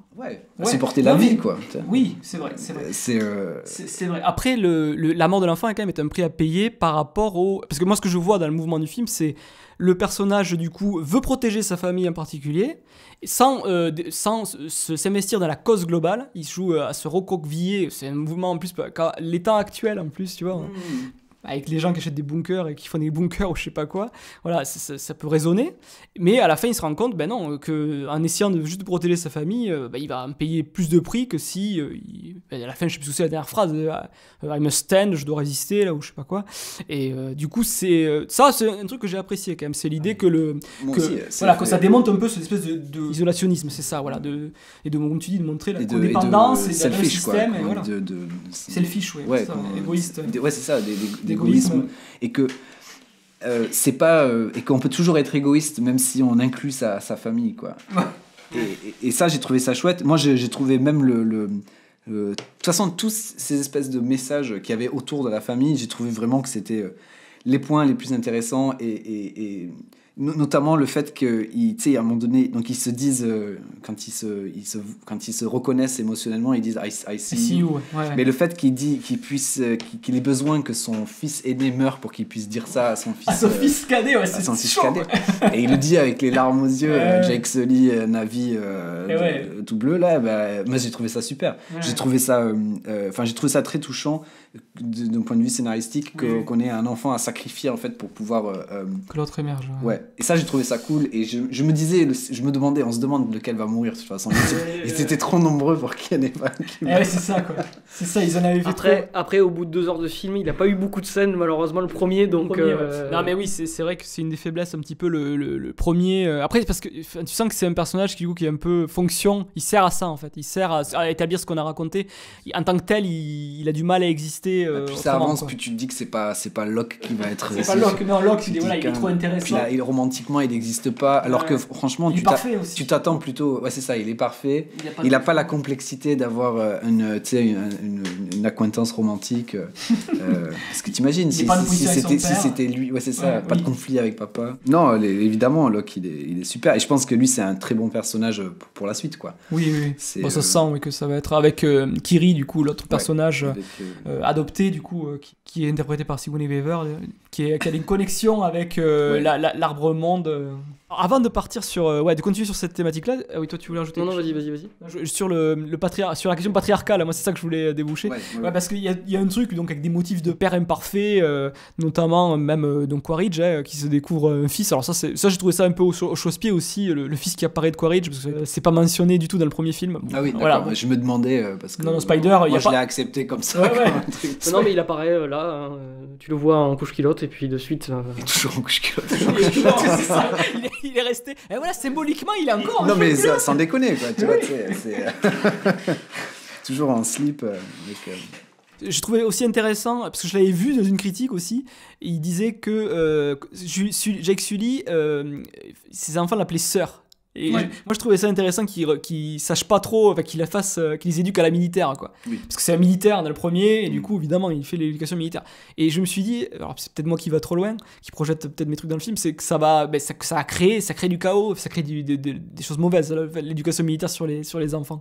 C'était pas un truc valorisé, en fait. Notamment, ce qui est surprenant par rapport au premier, il y avait un trajet du protagoniste qui allait d'un hyper symbolique qui était Quaritch dans le premier, vers une nature plus... Alors, on est dans les trucs essentialistes un petit peu, c'est peut-être aussi les limites, hein, plus matriarcale, les navistes et plus une culture matriarcale ou quoi. Et là, pour le coup, c'est vrai qu'il y a un effacement aussi dans le film de Neytiri, du coup, de sa compagne, qui était beaucoup plus en avant dans le premier. Alors, c'est aussi parce que le trajet du film, c'est que l'autre se rende compte qu'il faut qu'il résiste et qu'il arrête de ses conneries. Et du coup, Neytiri, depuis le début, il dit les choses sensées, quoi. C'est l'adjuvant, mais qu'on n'écoute pas, quoi, en fait, dans la structure scénaristique. Mais c'est dommage quand même, je trouve que Cameron, c'est quand même, voilà, il a donné avec Ripley, c'est pas lui qui l'a inventé, mais avec Aliens, l'évolution de Ripley dans Aliens, c'est vraiment une icône du cinéma mondial importante. Et Sarah Connor en plus et compagnie, voilà. Ouais. Après, je pense qu'il y a moyen qu'il y ait des personnages féminins intéressants, mais c'est des personnages qui sont, en tout cas, voilà, par rapport à ce film-là, qui sont vraiment en demi-teinte et qui sont en puissance, quoi. Le personnage de Kiri, oui, c'est aussi, je pense, une des limites du film. Il y a un peu ce truc de la suite promet certaines choses. Et, oui. Sur Kiri, tu veux dire sur l'arc de Kiri ? Sur l'arc de Kiri, et sur l'arc de même d'autres personnages comme celui de Quaritch au final, quoi. Il y a des choses qui sont amorcées, mais au final, le film, quand tu regardes vraiment ce qu'il raconte sur toute la durée des 3 heures, c'est assez minimal en fait. Je suspecte un petit peu que en voulant segmenter sa saga en plusieurs volets, ils réduisent un petit peu la profondeur de certains personnages pour juste il faut que ça rentre sur ce film là en fait et que ça dépasse pas tel point en fait. Oui, peut-être. En plus, je sais que dans l'interview il se comparait aussi dans l'ambition au Seigneur des Anneaux un petit peu, et sauf que le Seigneur des Anneaux ils avaient la matière du roman en fait pour écrire le scénario, et là il expliquait qu'il avait dû écrire les scénarios affilés, voilà, et de créer toute cette matière narrative. Et je me demande, voilà, l'innovation en fait romanesque des séries télévisuelles, du coup, qui nous emmène vers une forme plus proche du roman en fait, avec une complexité narrative assez dingue, ou des anti-héros aussi, dont le portrait va être déployé sur je sais pas combien de saisons. Voilà, tu peux difficilement le faire sur un récit épique. Qui a une volonté épique comme celui-là, quoi. Tu peux pas donner une profondeur à tous les personnages, quoi. Alors le problème, c'est vrai que là, il y en a peut-être aucun qui a une profondeur, même si il est intéressant thématiquement, l'arc de Sully, là, comme on disait. Mais c'est vrai que on n'est pas dans c'est pas un cinéma qui est trop sur le questionnement psychologique, en fait. Et c'est un truc sur quoi on est habitué, nous, en tant que spectateurs, d'apprécier les séries même à l'aune de la complexité psychologique ou morale de telle ou telle chose. Ça fonctionne pas comme ça, quoi. Oui, mais pour Quaritch, sur Quaritch, c'est quand même suggéré que ça va devenir un enjeu. Oui. Alors, ce qui est intéressant, c'est que j'ai lu qu'il voulait que Quaritch soit le big bad, le grand méchant de tous les 5 épisodes. Parce que là, on le voit déjà. Alors, je sais pas ce qui va se passer. Je l'ai vu aussi. Du coup, j'ai pas compris. J'ai lu le même truc. Je me suis dit, mais. C'est bizarre, il a l'air gentil. Il va prendre 4 raclés. Enfin, si c'est Quaritch, c'est Skeletor, quoi, tu vois. Ça va pas marcher. Skeletor dans Musclor. Ouais, c'est ça qui se prend. Enfin, tu sais, qui est toujours là, qui perd à chaque épisode.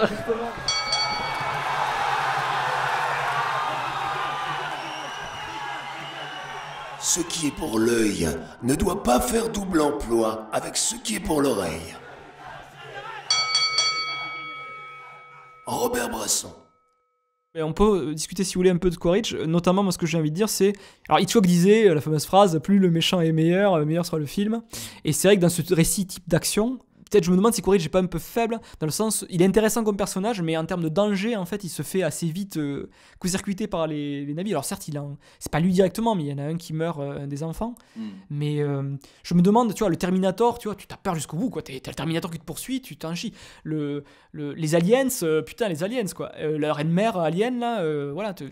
Et là, en fait, Quaritch, c'est vrai que je me dis, c'est un peu le syndrome Kylo Ren dans Star Wars, justement, où en fait, il se fait démonter la gueule par Rey, qu'au final, il n'y a pas d'enjeu. Moi, en tant que spectateur, j'ai du mal à avoir peur, en fait, pour les héros, quoi. Quand tu fais le bilan, là, après, on n'a pas le body count, mais en réalité, le body count, lui, il est faible. Le body count, il y a toute son unité qui est morte, et eux, ils ont perdu un fils, quoi, tu vois. Et c'est vrai que, il est pas très efficace dans son rôle d'antagoniste, au final, quoi. D'ailleurs, une parenthèse sur ça, je sais pas si vous avez remarqué, il faudrait le revoir, alors je vais pas aller le revoir tout de suite, mais il y a quelque chose qui m'a frappé. Il y a quasiment pas de sang dans le film du tout. Alors est-ce que les navis Non, alors je pense que là on est dans la contrainte effectivement. Parce que mais du coup à partir du moment où j'ai remarqué qu'il y avait pas de sang, j'ai commencé à regarder les endroits où il y en avait, et en fait il y en a à un moment donné ils tuent un de leurs poissons là. Kulkun. Les Kun Non, pas les Tulkun, les trucs qui montent. Oui, je sais À un moment pas donné, comment ils ça sont en train de brûler le village. Quaritch Ouais. hésite à en dézinguer un. Ouais. Parce que quand même, finalement, il est sympa, Quaritch. Ah oui. Il dit bah, tue cet animal-là. Et du coup, il met un coup de mitraillette dans l'animal qui est en fait le cousin d'un des, d'un des navires. Et là, il y a du sang. Ouais. Et l'esthétique du sang, c'est vraiment l'esthétique. On est dans l'esthétique de la pêche clandestine. On est vraiment tu sais, un plan au premier plan. On a le sang comme ça qui est sur l'eau. Et après, et du coup, je me suis dit, tiens, c'est la première fois que je vois du sang. Et après, le seul autre moment où je l'ai remarqué, c'est quand le pêcheur perd la main. Ouais. Et il y a un il y a le nuage, bras, ouais, c'est ça, il perd son bras. Mais oui, bon, il y a probablement les contraintes pugilatines, mais en même temps, dans l'esthétique, ça rajoute à cette inefficacité de lui, comme de Quaritch et son équipe comme antagoniste principal. Mais t'as raison. Quoi. Alors, je précise, le PG-13, c'est interdit aux moins de 12 ans, simplement. Voilà. Mais qui contient des contraintes réelles en termes de ce qu'on a le droit de... Distribution, blockbuster et compagnie. Ouais. Et qui tu peux imaginer un truc qui pèse énormément pour un film de ce type. Ouais. Mais c'est vrai qu'il n'a pas une grande efficacité. Mais le film est violent quand même. Mais voilà, mais par contre, c'est ça. Mais en même temps, le film est violent. Par exemple, je trouve le sound design, par exemple, parce que moi je suis très sensible à cette dimension-là, c'est un truc auquel je vais être vachement attentif. Ouais, les armes, les armes automatiques des Marines c'est des grosses armes quand même. On n'est pas dans un truc avec. Même les flèches quand quand ça transperce. Ouais, c'est ça. On n'est pas dans une esthétique qui cherche à minimiser la violence, mais bon, là, dans leur figuration. Mais tu vois, c'est marrant parce que ce que tu dis, ça m'avait frappé pour un autre film, un autre blockbuster, du coup, The Dark Knight, premier, là, celui-là avec le Joker. Notamment parce qu'il y a plusieurs scènes où, pour le coup, alors, ça m'a pas gêné du tout dans le film de Cameron, mais en tant que spectateur, là, dans le Dark Knight, j'ai eu plusieurs fois des moments où. Alors, c'est genre le Joker qui va empaler un mec avec le crayon, là. Et pas de sang. Il n'y a pas de sang parce qu'on voit pas le truc. Il y a eu plusieurs fois, il y avait vraiment un évitement, et pour moi, c'était même la mise en scène était un peu. Je savais pas trop quoi faire de ce manque de sang en fait. On sentait les coupes, un peu de montage, et hop, on regarde hors champ. Là, je trouvais quand même ça assez habile dans ces contraintes-là. Bon, après, c'est anecdotique peut-être par rapport à ce qu'on raconte, mais je pense que je te suis sur l'idée de la menace en fait. S'il n'y a pas de visuellement de séquence où les héros en chient trop, il y a un peu la blessure du personnage, donc j'ai même pas retenu le nom du fils. Neytema, en fait, il ressemble à Neytiri, le nom, mais j'ai pas retenu. Bon, voilà, il se retourne, on voit qu'il y a du sang un peu, voilà, ouais. mais c'est vrai que c'est pas violent. Mais même sur le plan dramaturgique, c'est pas non plus. T'as pas une oppression dingue de Quaritch, quoi. C'est vraiment. Non, c'est vrai. Et après, moi, je mets ça aussi un peu sur le compte de. Moi, je trouve que Jake Sully. Enfin, en tout cas, tu disais plus le. Citer Hitchcock en disant que plus le méchant est bon, plus le film est bon. Mais en même temps, un antagoniste a besoin d'un protagoniste. Et Jake Sully, il est pas, pour moi, il a pas piqué ma curiosité tant que ça, quoi. Il est vraiment là pour faire avancer le récit parce que c'est le patriarche, quoi. Ouais. Mais finalement, il n'a pas beaucoup de transformation, finalement. Ou s'il en a une, mais il a une transformation très tu as raison, non mais attendue, quoi. Tu as raison, mais c'est une transformation à la fin, mais surtout le parcours, il reste assez linéaire, et puis on s'intéresse beaucoup aux enfants, quoi. Moi, il y a un truc qui m'avait intéressé dans cette figure-là, je me suis dit, c'est Geronimo, quoi. Ouais. J'ai Sully, tu vois. Oui. Et peut-être pour la suite, mais toujours pareil, voilà, c'est un truc qui nous renvoie à la suite. Ouais. Mais tu te dis, voilà, comment il va articuler ce dilemme impossible entre la famille, la cause, le machin. Là, peut-être qu'il y a matière à avoir un personnage avec une densité émotionnelle et dramatique, et un parcours assez fort. Mais c'est vrai que pour le coup, là, on n'y est pas. Ben là, surtout, il passe aussi les trois quarts du film à être passif. C'est-à-dire qu'il prend pas de décision, il fuit. Ouais. Et c'est difficile de construire un récit, un protagoniste avec un personnage qui passe son temps à fuir, quoi.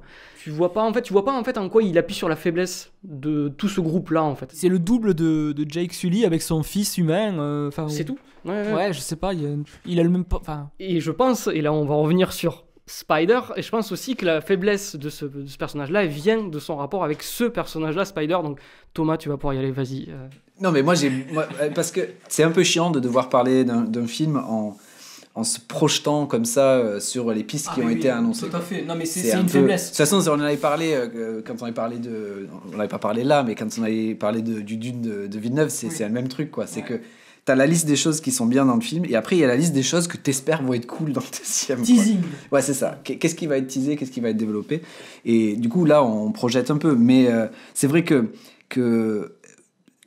est-ce que si tout ça, cette espèce de mollesse un petit peu entre de Jake Sully et de Quaritch, c'est pour mieux ensuite, c'est pour pas créer de points de non-retour, Oui. pour qu'ensuite la vraie baston, ça soit Locke versus Spider dans les épisodes suivants. Ça, j'adhère beaucoup plus, quoi. Oui. Parce que du coup, on a ce conflit, un conflit intergénérationnel, on a quelque chose qui est beaucoup plus intéressant, parce que Spider, autant visuellement insupportable et Pauvre Spider. C'est un cosplay raté du Predator en fait.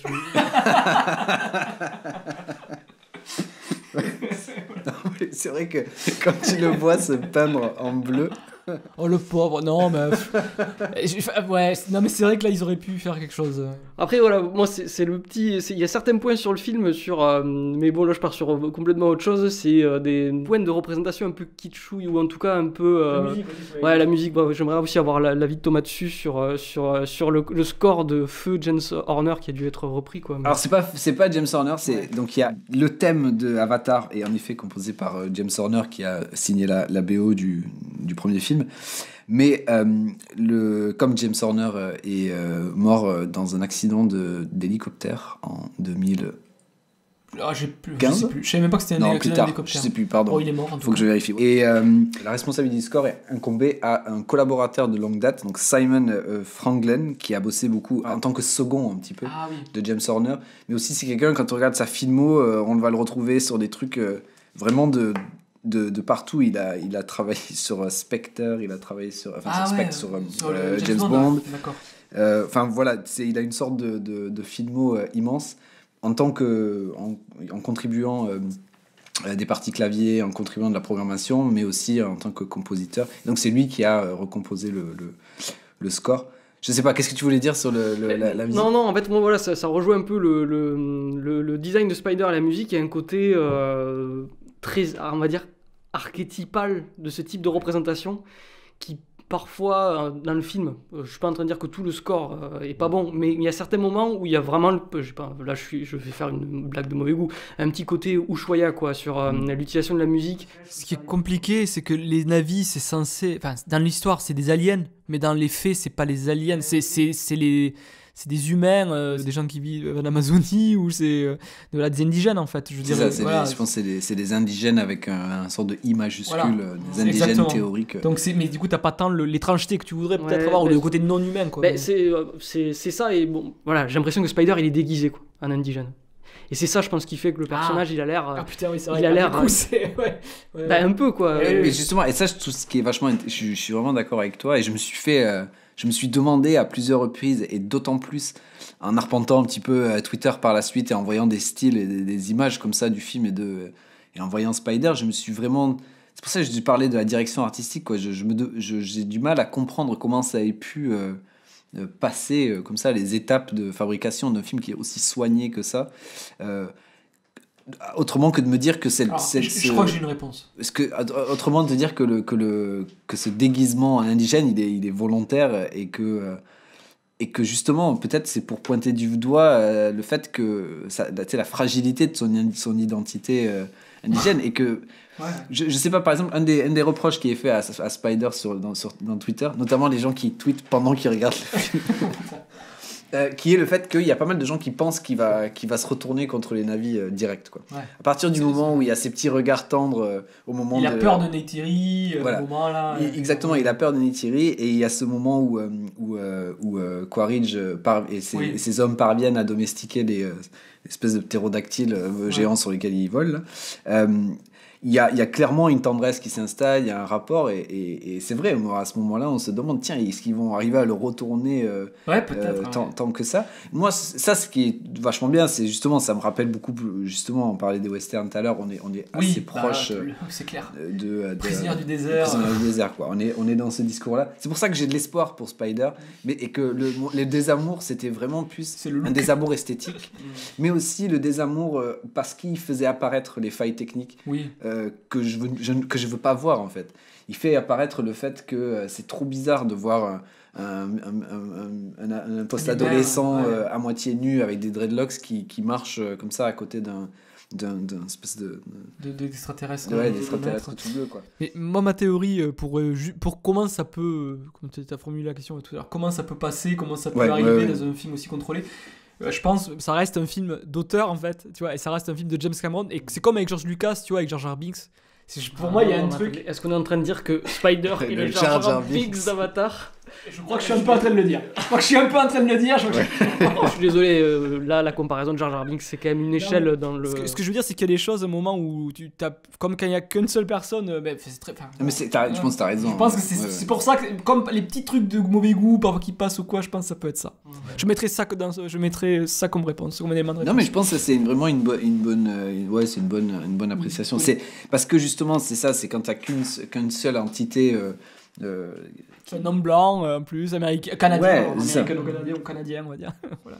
Ouais, c'est vraiment un contraste qui est pas facile pour lui. Moi, personnellement, je dois dire que Jar Jar Binks, j'ai toujours bien aimé Jar Jar Binks. On va couper cet extrait pour sauver ta réputation, Thomas. Ouais, les Gungans ont toujours une place. Toujours une place dans ton cœur. Ouais. Voilà, vous l'aurez entendu dans Kinobro. Donc Thomas Hatcher préfère les Gungans au Navi, que ça soit dit. Non, mais dans l'idée que voilà, on a, je sais pas, il y a une volonté de le présenter vulnérable en fait, quoi. Pourquoi est-ce qu'il est tellement tout nu, il est tellement avec son espèce de pagne comme ça et tout ça. C'est vrai qu'en termes de look, je sais pas ce qu'on aurait pu faire.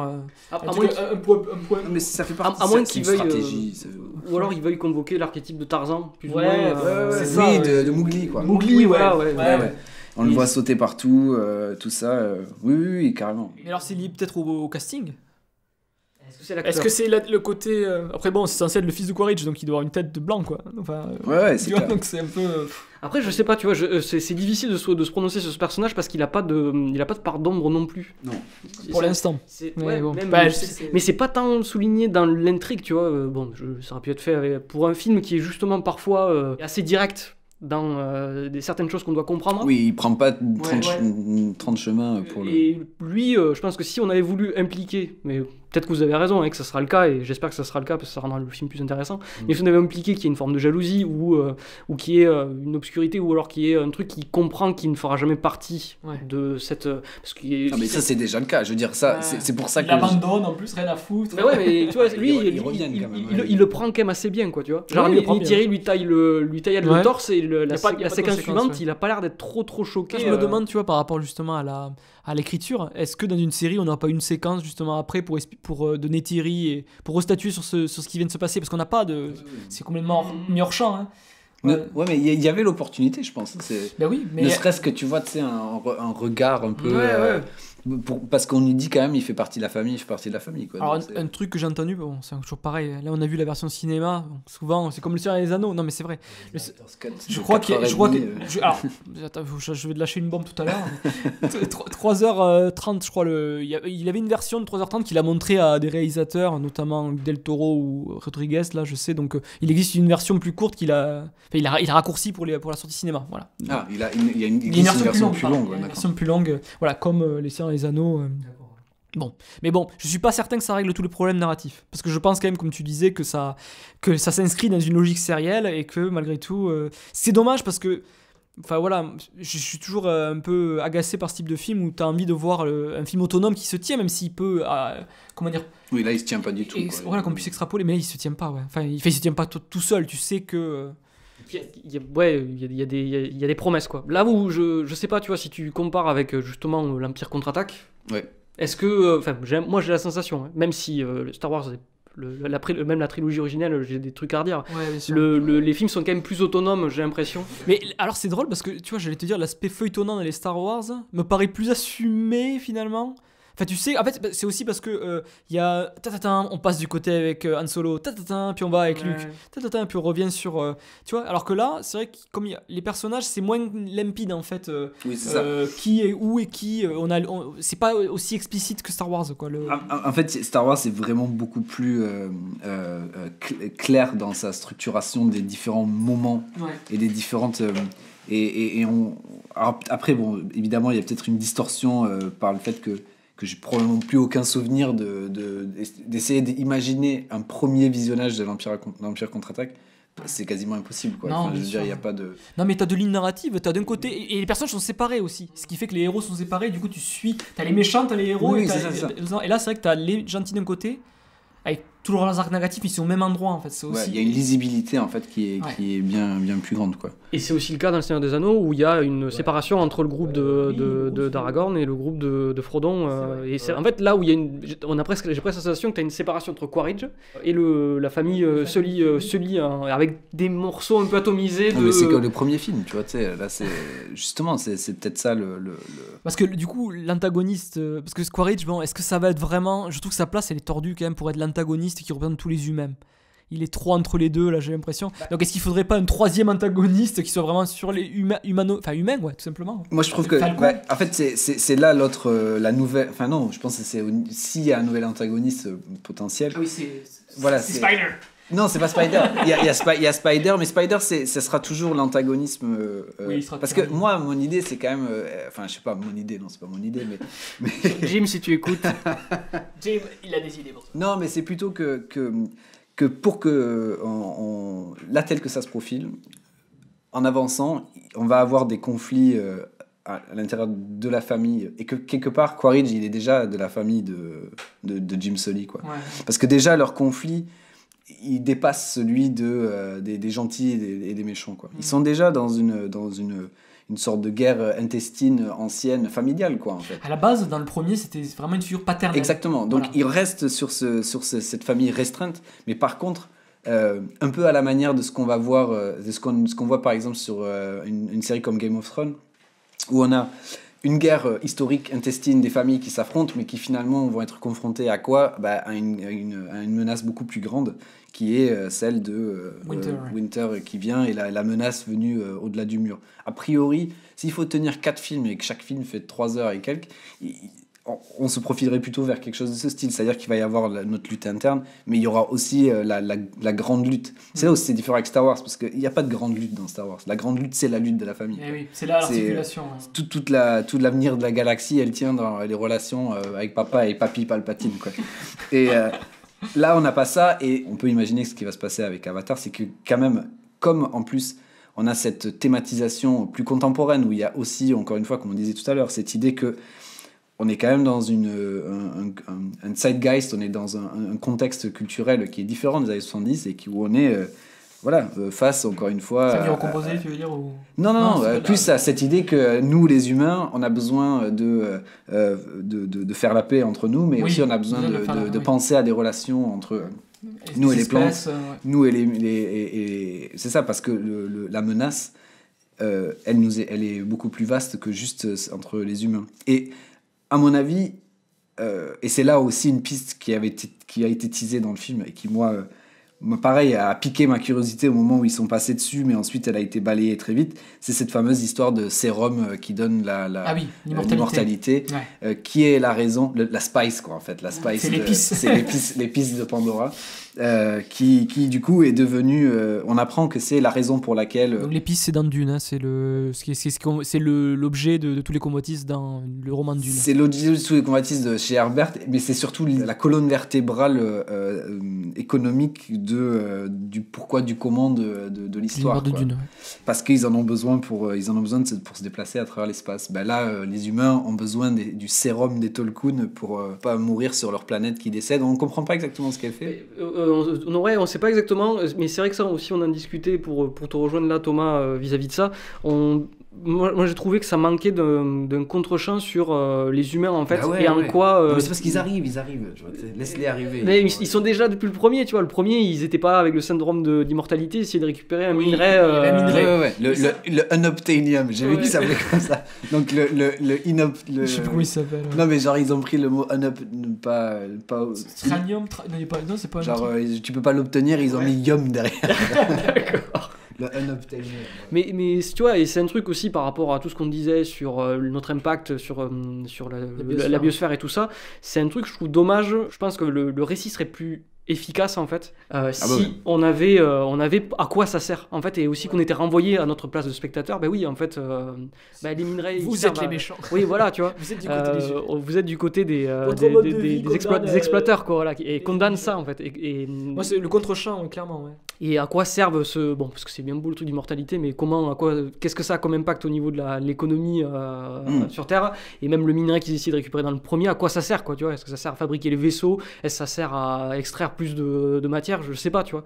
Mais c'est vrai qu'on n'est jamais mis nous en tant que spectateurs face plus ou moins à ce qui pourrait nous interpeller vraiment au-delà de la beauté de leur mode de vie, du mode de vie des navires, entre guillemets, quoi. Non, mais c'est clair. Et puis il n'y a rien de mieux je trouve qu'une belle intrigue infrastructurelle, quoi. C'est pour ça que les pistes, mais aussi, je sais pas si vous avez vu The Expanse aussi, ou lu The Expanse. j'ai pas lu.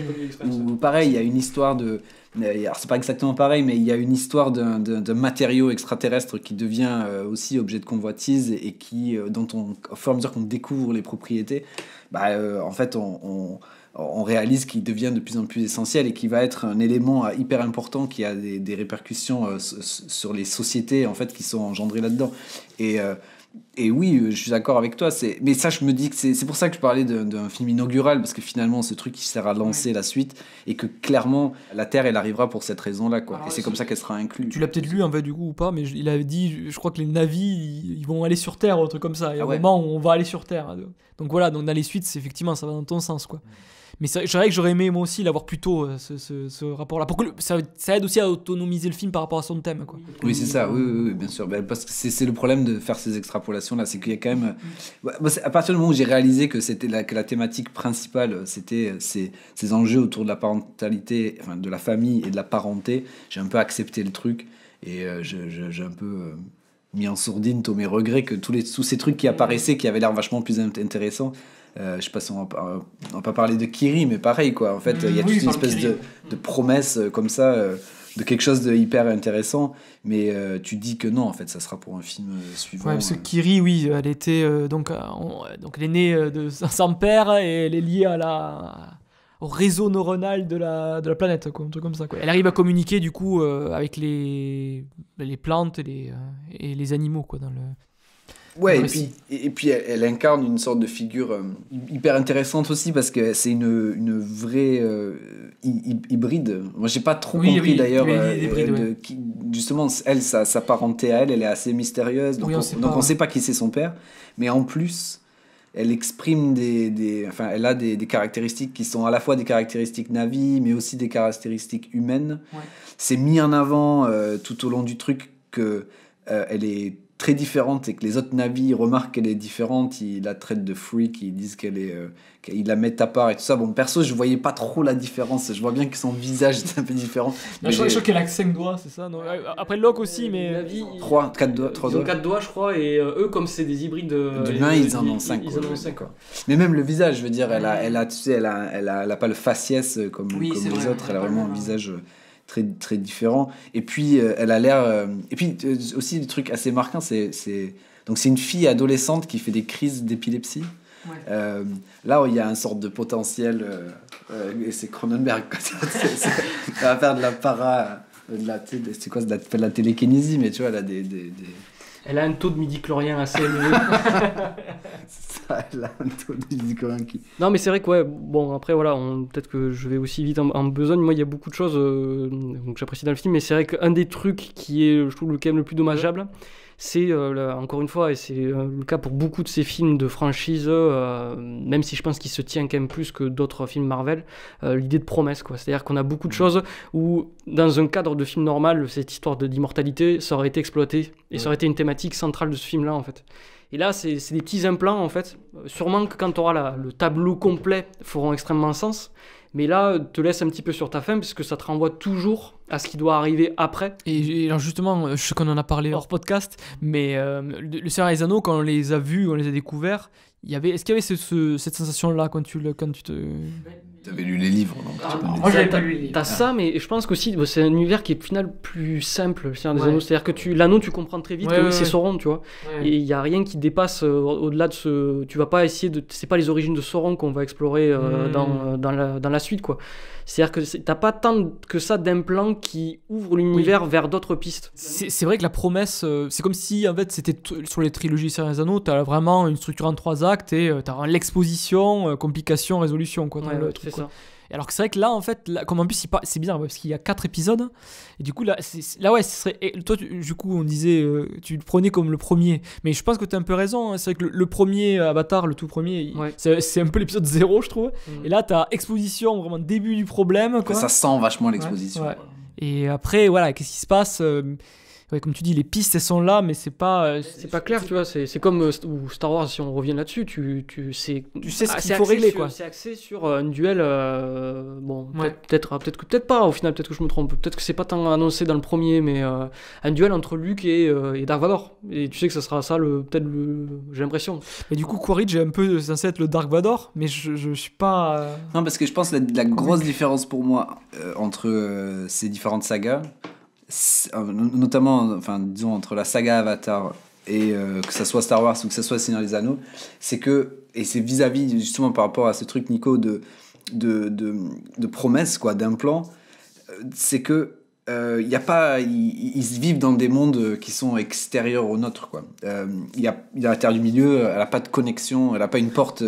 Ouais, tu as raison. Ouais. Et là, c'est vrai qu'il y a. Bah, du coup, nous, on est inclus dans l'histoire, quoi. Et donc, il y a quand même cette espèce de promesse ou menace ou enjeu qui consisterait en fait à avoir un élément qui viendrait reconfigurer notre propre la relation de notre monde à ce monde distant. Ça se passe pas dans un futur très lointain d'ailleurs, c'est 1100 je crois, 2100 ouais. Ah, 2100 ouais. 2200, je sais pas. C'est pas non plus tu vois, dans une galaxie lointaine, tu vois, un truc. Tu vois, ce serait bien que ça nous assied tous là quand on arrive sur Terre et qu'en fait OK, c'était ça. C'est vrai que ça pourrait avoir une puissance de sidération, quoi, peut-être. En tout cas, ça encore une fois, cette réflexion-là, elle me ramène à ce que j'ai trouvé de vraiment positif au film, et ça me ramène un peu à ce que je disais au début, c'est le fait qu'il y a vraiment un projet politique, quoi, dans ce film-là, et il est rendu possible par le fait que il y a cette articulation avec notre réalité à nous, quoi. Et voilà, et c'est cette proximité avec nous.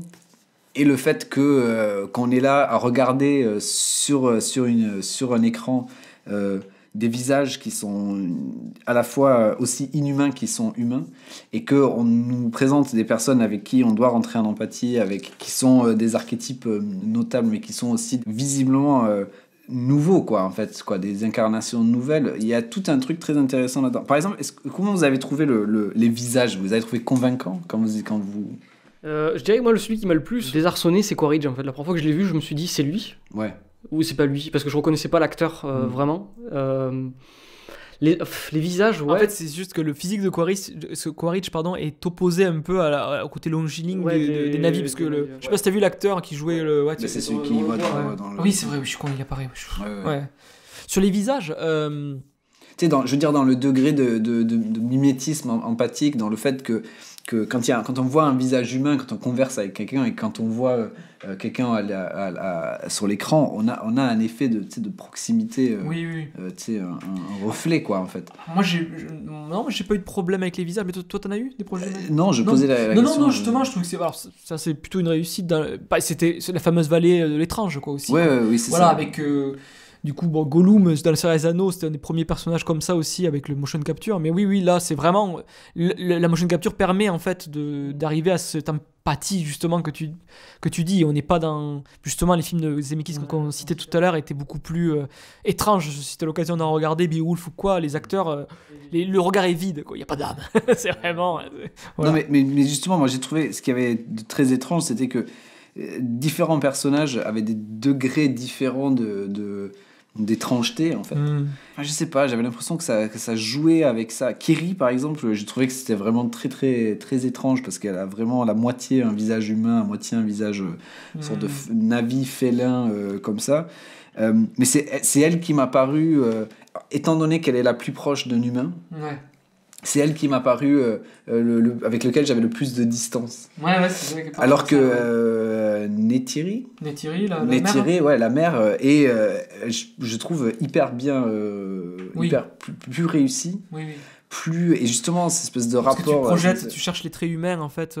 Quand t'en as quelques, comme t'en as moins peut-être avec Neytiri, tu cherches moins l'humain peut-être et tu te raccroches plus à une figure, à chercher la figure humaine avec. Peut-être aussi, moi je suspecte, mais peut-être que le fait que la voix de Sigourney Weaver soit la voix d'une femme adulte et que c'est sur le corps ça joue sur l'étrangeté moi en tout cas il y a un truc où je me suis dit ah ouais mais c'est peut-être aussi parce que je connaissais que c'était Sigourney Weaver qui faisait ce rôle-là. Moi je savais pas, mais je me suis dit à plusieurs reprises à quel âge elle a, tu vois.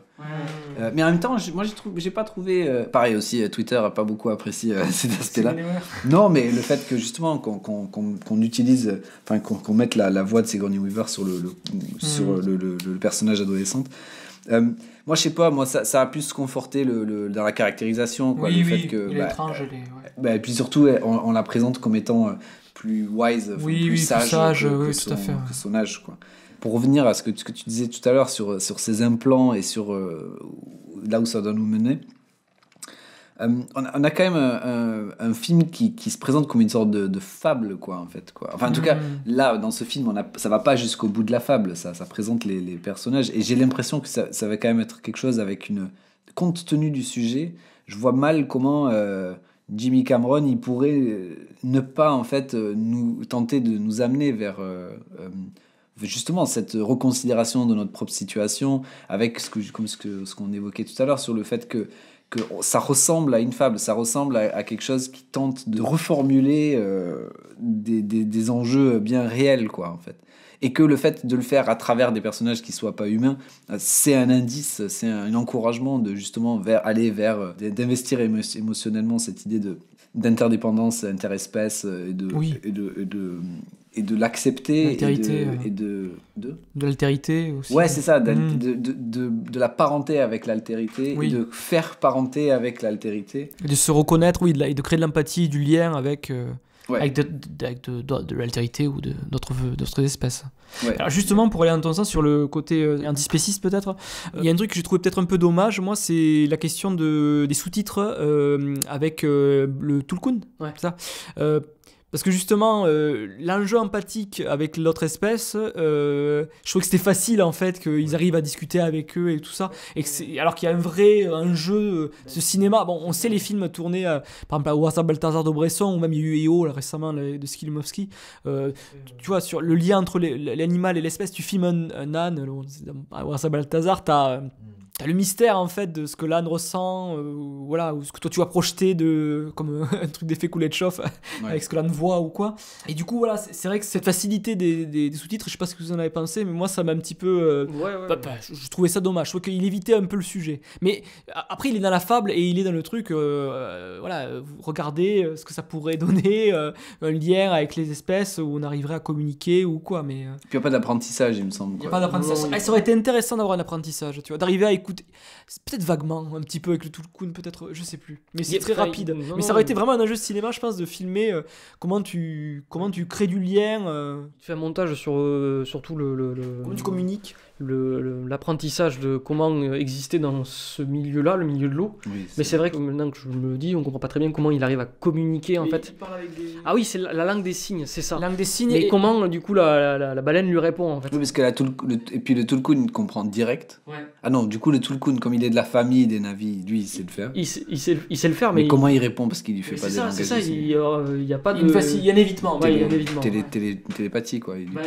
Ou alors c'est avec des sons. Je crois que ça évoque la baleine, mais bon, comment l'eau qu'il arrive à comprendre ce qu'elle dit. Notre lien en tant qu'humain, en fait, comment dire, le rapport qu'on a, qu'on va justifier par exemple le comportement, je sais pas moi, carnassier envers des animaux ou c'est aussi parce que tu peux pas interagir, interagir à un certain niveau en fait. Et puis l'animal peut pas te dire j'ai mal ou tu peux pas t'apostropher. Je sais pas si tu l'as lu, c'est un comics Nous trois. C'est dans un comics de Grant Morrison où donc c'est un lapin, un chien et trois animaux en fait qui sont utilisés pour faire des armes biologiques ou je sais pas quoi, et ils peuvent parler en fait, et ils parlent, c'est genre faim, peur, peur et Ça s'affiche en et écrit. ça s'affiche à l'écrit. Moi je trouve que c'est un super comics et c'est très perturbant de les voir et tout réagir comme ça. Bon bref, il y a tout un truc à penser en tout cas par rapport à ça. Et aussi, je pense, ce qui est dommage par rapport à cette histoire de communication, c'est qu'il y a une séquence où il se fait avaler par la baleine et où il a accès à ses souvenirs, bref, qui De la explique baleine, un petit peu la situation du Tulkun, quoi. Et je me dis, ça enlève un petit peu le poids à cette méthode de communication qui aurait pu être un passage dans la confiance ou dans le lien interespèce avec les deux personnages, mais qui est un peu affaibli parce que depuis le début ils se comprennent et ils sont dans une communication ensemble, quoi. Oui, tout à fait. Ouais. C'est vrai que ça aurait pu être plus fort du coup la séquence, quand il comprend ce qui arrive. Et pour le coup, bon, peut-être qu'il aurait pu choisir une forme ou travailler cette forme de comment il arrive à ressentir les émotions au-delà que du simple résumé narratif avec des images, quoi. Oui. Après, c'est un véritable enjeu de cinéma, tu vois. Et dans le programme du blockbuster ou de l'écriture, il faut accepter de prendre du temps sur ça. Et le problème, c'est que aussi, bon, ça c'est un des symptômes un peu de ce type de récit, c'est que les scènes, c'est comme dans les séries télé un petit peu, elles existent, il y a l'information narrative et puis on va passer vite à la suivante parce que c'est la précipitation un peu narrative. Et tu peux pas prendre le temps en fait. Du coup, bon, il a son récit de 3 heures, il s'est fait le film déjà 3 heures. Mais s'il faisait une scène juste sur ça, toi, tu sais que dans la stratégie d'un film hollywoodien, c'est inconcevable qu'il peut-être qu'il le fasse. Il devrait, peut-être, mais... Ouais, moi, mais je trouvais aussi que c'était... la réponse que je me suis faite au sujet de cet enjeu de communication avec les Tulkun en particulier, enfin, je sais pas, je me suis un peu rempli les blancs tout seul. Parce que il y a quand même le fait qu'ils ont leur espèce de fibre optique neuronale. Ouais. Donc ils ont un moyen de communication direct qui marche avec certains animaux, avec certains des plantes. J'ai oublié en plus. Et il y a le choix volontaire d'avoir ces animaux-là, les Tulkun, donc des poissons qui n'en ont pas. Enfin, des sortes de mammifères, des navifères. Mais ouais, du coup, c'est étrange parce qu'ils ont décidé de pas les doter de ces porcs-là, en fait.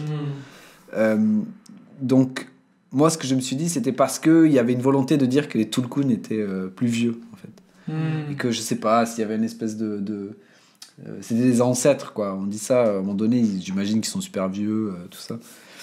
Et que donc, ils étaient un petit peu capables de communiquer autrement qu'avec ces voies modernes, entre guillemets, de la fibre optique neuronale dans les couettes, quoi. Après, ça n'a pas trop de sens à partir du moment où tu considères que l'arbre monde, là, ou je sais pas. Mais ça, ils peuvent s'y connecter. Ça m'a pas trop perturbé, parce que je me suis dit que ça avait un sens, en fait, dans l'ensemble du truc. Je sais pas, je pense qu'on a à peu près fait le tour, je pense, de tout ça. Est-ce que vous voulez dire une dernière chose sur le film, notamment peut-être sur... Voilà, bon, le reproche qu'on fait souvent d'Avatar, c'était que c'était... donc le cliché, c'est Pocahontas chez les aliens, c'est la phrase qui est citée. Donc du coup, la question, c'est... Peut-être que la révolution technologique d'Avatar ne se double pas d'une révolution narrative, et au contraire, et reprend plutôt des motifs du cinéma hollywoodien classique. Là en fait, il est très influencé, celui-là, par du coup, l'écriture plus sérielle, qui voudrait ouvrir sur une suite. Est-ce que déjà il pourra faire la suite ? Ça va être une question, parce que ça va être la question du succès de celui-là, qui va conditionner le fait qu'il y ait un volet ou pas. Un tout nouveau volet, parce qu'il y en a 4, donc je sais pas à quel point c'est pensé. Je crois qu'il a tourné. Ah oui, c'est ce que je voulais vous dire tout à l'heure. Oui, je sais ce que tu vas dire. Tu sais ? Oui. 9h. 9h présenté à Disney. Il a présenté un montage apparemment de 9h du suivant. À la Fox, ouais. Voilà. Donc bon, voilà. Alors c'est peut-être pour ça, il va en avoir 18, quoi. Mais je sais pas comment il va faire. Non, mais c'est vrai que c'est compliqué. En fait, j'ai l'impression il prend la logique de la série télé, il essaie de la faire au cinéma, et c'est vrai qu'avec la notion de spectaculaire en plus, quoi. Voilà. Bon, c'est un film donc au final, Thomas, que tu n'as pas trop détesté. Non, pas du tout. Je pense que on est clairement dans du spectacle. Il y a une volonté de spectacle.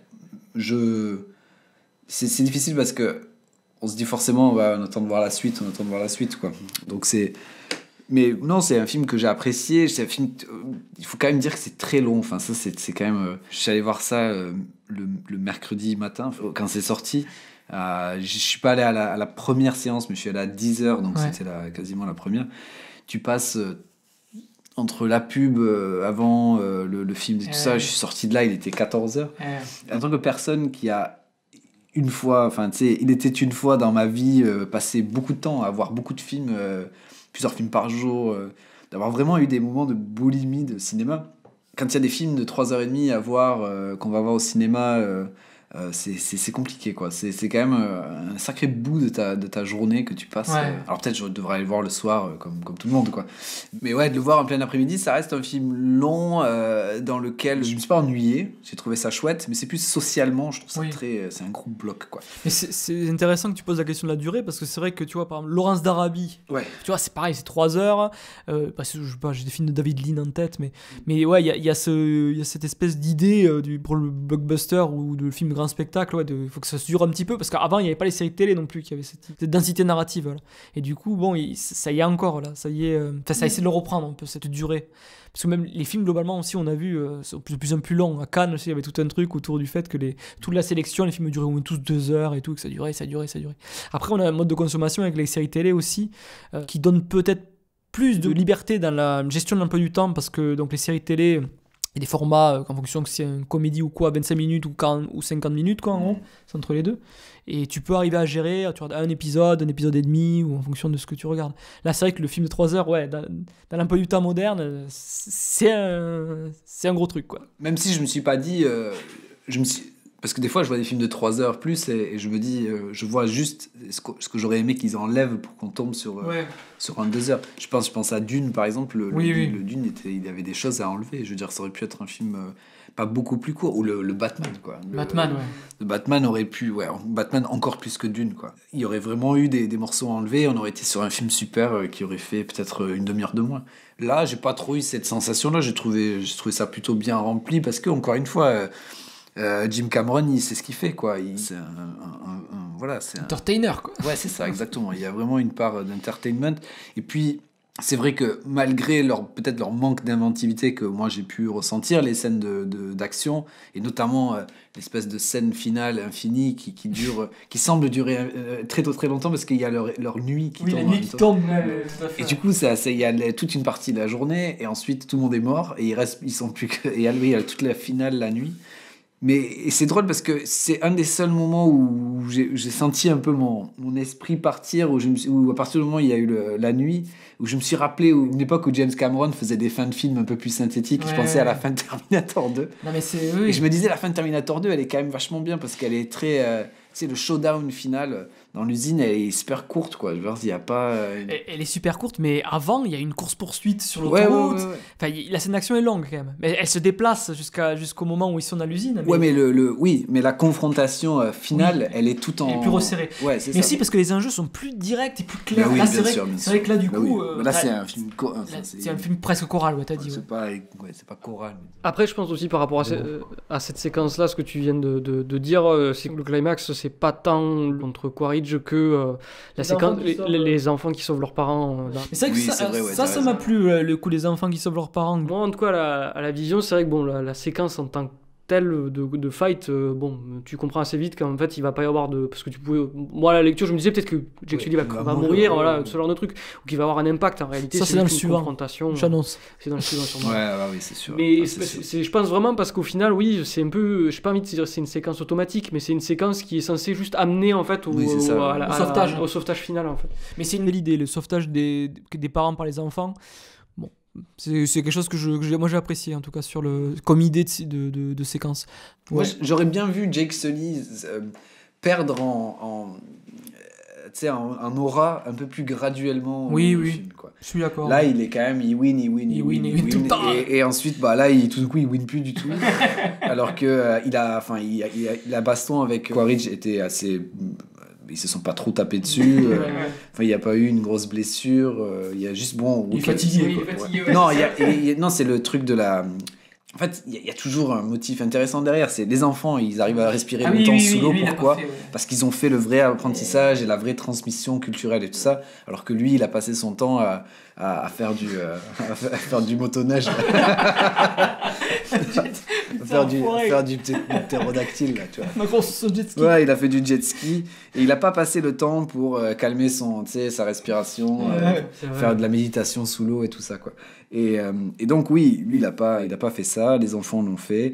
Ils ont été plus dans une transmission plus douce, quoi, en fait, avec un apprentissage, alors que lui, il a... Donc, il y a un sens, mais c'est vrai que ce moment-là, tout d'un coup, il se met à être hyper faible à cause de ça. Ouais, bon, c'est vrai, peut-être que j'ai répondu à ma propre question. Peut-être que elle était là sa faiblesse, en fait. Jake Sully dans l'eau, il peut pas... il a pas 20 minutes d'apnée, quoi. Mais c'est vrai que c'est pas très préparé, en fait. Encore une fois, parce que... Ouais, alors que ça aurait pu, quoi. Il y avait la place. Mais après, c'est le protagoniste, c'est plus lui, en fait, au milieu du film. Oui, bien sûr. Mais voilà, je pense que, encore une fois, c'est une des soucis du film, c'est que les personnages n'ont pas le temps de développer ce qu'ils devraient développer de manière plus subtile comme arc narratif, quoi. Que ce soit même Neytiri ou lui Bon, en fait, ce qui va se passer, c'est que Disney, du coup, le film va marcher, mais pas suffisamment pour qu'il rentre dans ses frais. Du coup, ils vont dire, ok, on va l'exploiter sur Disney+. Et du coup, le montage de 9h de le 3e épisode, ça va être une série de 9h. Vous voyez ce que je veux dire, quoi. C'est qu'on revienne à la fin, comme il a un montage de 9h. Tu vois, si tu veux vraiment, en fait, développer tes personnages pendant un moment, c'est la série, ça. C'est une forme sérielle qu'il faut, c'est pas un film de cinéma. Je pense justement à la structure de ce film-là. Il n'y a pas d'autres exemples qui vous viennent à l'esprit de films où le protagoniste change, en fait, en cours de film. Enfin, alors, oui, bon, le truc de base, c'est Psychose, mais non, mais pas comme ça. Désolé.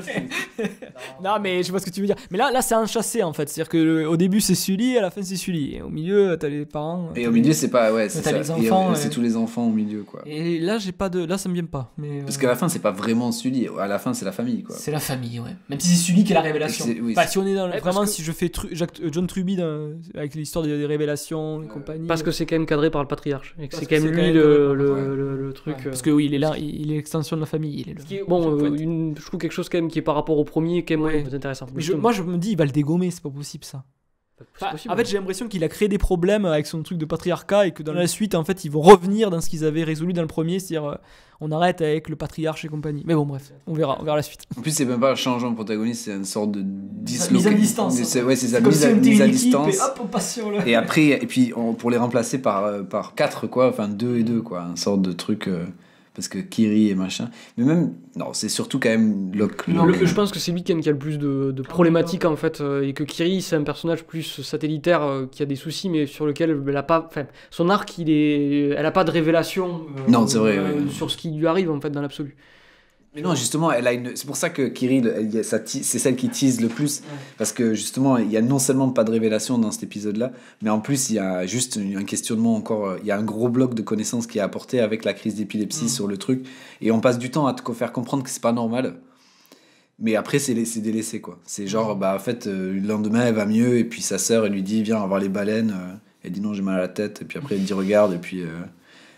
Après tu dis Locke, ouais, mais sur vraiment je fais le John Truby parce que c'est le gourou du scénario à l'heure actuelle qui a le vent en poupe et compagnie, mais il a pas de révélation, il me semble, Locke. Ah si, il en a l'appel, il en a plein des petites, quoi. Des petites, ouais, mais il a pas de grosse révélation, c'est Sully qui a la grosse révélation. C'est Icy où il reconnaît son fils.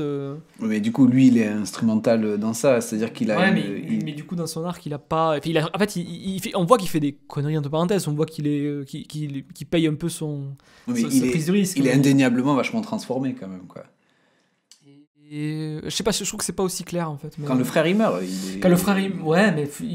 En fait, qu'est-ce qu'il apprend quand le frère il meurt? Il apprend que son frère, il apprend que c'est lui le fils de son père. Oui, il apprend que c'est lui qui est le fils de son père, ouais. Il va falloir qu'il tue Spider. En fait, peut-être que le protagoniste, c'est la famille, globalement. Moi, je dirais ça pour résumer le truc. Voilà. Et que, effectivement, Sully étant le chef de famille, la famille élargie, voilà, c'est ça. Et là, pour le coup, là, ça fonctionne. Si on veut vraiment rentrer dans les trucs scénaristiques de Truby, quoi. Oui. Et que les révélations, elles portent toutes sur ça, en fait. Et elles sont toutes pour Jake. Elles sont toutes pour Jake parce que c'est là. Et qu'après, le trickle down, quoi. Il y a l'effet d'écoulement de Jake sur mais du coup, là, moi, j'en avais pas parlé tout à l'heure, mais c'est vrai que vous aviez évoqué enfin, plus globalement, c'est pas. je sais pas, à une époque où on a un personnage comme Rey c'est Rey comme ça? Rey dans Star Wars. Ouais, dans Star Wars. Les personnages féminins sont en effet assez en retrait là pour le coup. Ouais. Et même si, mais est-ce que c'est parce que c'est non seulement c'est patriarcat et en relation père-fils pour le premier, et qu'ensuite on va plus se déporter vers justement des questionnements, parce que du coup il y a quand même, comme tu disais dans le premier épisode, elle est quand même Neytiri, elle est vachement importante quoi dans l'intronisation de Sully dans le groupe. Elle est là, c'est pas juste Pocahontas quoi. Non, c'est une Pocahontas complexe, donc on peut espérer quand même qu'il y ait alors pas forcément la figure de la meuf badass à la Cameron quoi. Non, peut-être pas. Pas une Ripley, Ou une Sarah Connor. Ouais. pas une Sarah Connor, parce que c'est vrai que pareil l'autre personnage féminin qui est la Neytiri de chez les Kate Winslet, qui est interprétée par du coup pareil, elle a un rôle très finalement secondaire quoi. C'est Oui. J'ai plus la sensation qu'on est dans une problème de père. Et dans une représentation au final genrée où les personnages féminins c'est des soutiens en fait Et c'est aux dommage. problèmes des personnages masculins quoi. Le seul qui échappe un peu à cette truc là c'est Neytiri dans la séquence finale plus, mais je trouve que c'est pas tant problématisé que ça dans le film en fait. Comme elle a raison dès le début, mais qu'il n'y a rien qui découle de du fait qu'elle se passe Elle en a pas opposition, d'arc. elle a pas d'impact tant que ça en fait même sur le récit du film. On espère que peut-être pour la suite ça ouvrira un petit peu, surtout qu'il y a le renversement de paradigme avec les espèces ou quoi, oui ça passera aussi par une déconstruction peut-être du patriarcat et de ce type de structure. ouais, l'un va avec l'autre L'un va quoi. avec Je veux l'autre, dire on est dans ces structures sociétales qui sont quand même leur historicité quoi. Ouais, je sais pas, j'ai l'impression qu'il y a de la place pour ça, quoi. Oui, je veux dire, il y a de la place pour ça. Et là, les représentations, en tout cas les créations de rôles féminins là, dans ce film-là, sont assez, pas limitées, mais disons, ils sont limités, quoi. C'est les femmes guerrières, certes enceintes, comme Cameron, c'est souvent des mères en fait, les femmes fortes aussi, que ce soit même Ripley dans le Aliens en fait, il y a le truc avec la maternité.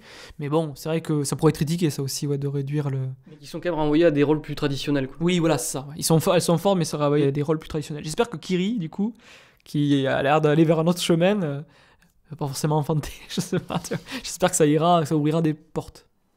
Et peut-être que le prochain, ce sera vraiment un avatar dédié aux relations mère-fille, aux relations des femmes et les groupes. Je veux pas dire de bêtises, je crois que le prochain s'appelle The Seed Bearer. Enfin, de quoi le titre de. The Seed Bearer. Ah Bearer. ouais, la porteuse de graines. Ouais, quoi. porteuse de graines. Donc effectivement. On a dû le dire depuis le début. Ça aurait économisé tout le podcast. On perd une heure là. Ouais, bon, en tout cas, on vous remercie en tout cas pour votre écoute. J'espère qu'on a réussi à un peu aborder le film sur plusieurs aspects.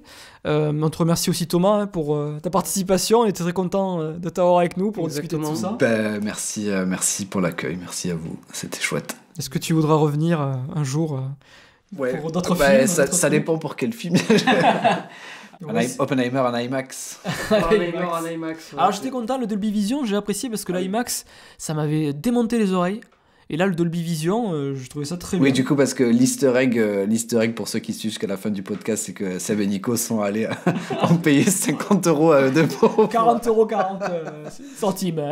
Pour voir Pocahontas chez les aliens 2. Pour subventionner le CNC. Ouais. Et Jim Cameron. Et son nouveau sous-marin parce qu'il va en avoir besoin d'un autre pour les suites quoi. Ouais. Oui, ça c'est il faut rester jusqu'à la fin pour entendre les gens râler sur la place, sur le prix de la place. Écoute, merci en tout cas Thomas de nous avoir rejoints et on espère t'accueillir si tu le veux bien pour un autre podcast. C'est pas un blockbuster. Peut-être pas un film américain d'ailleurs. On verra. Thomas, à très bientôt. À bientôt Thomas, merci. Salut Nico, salut Seb.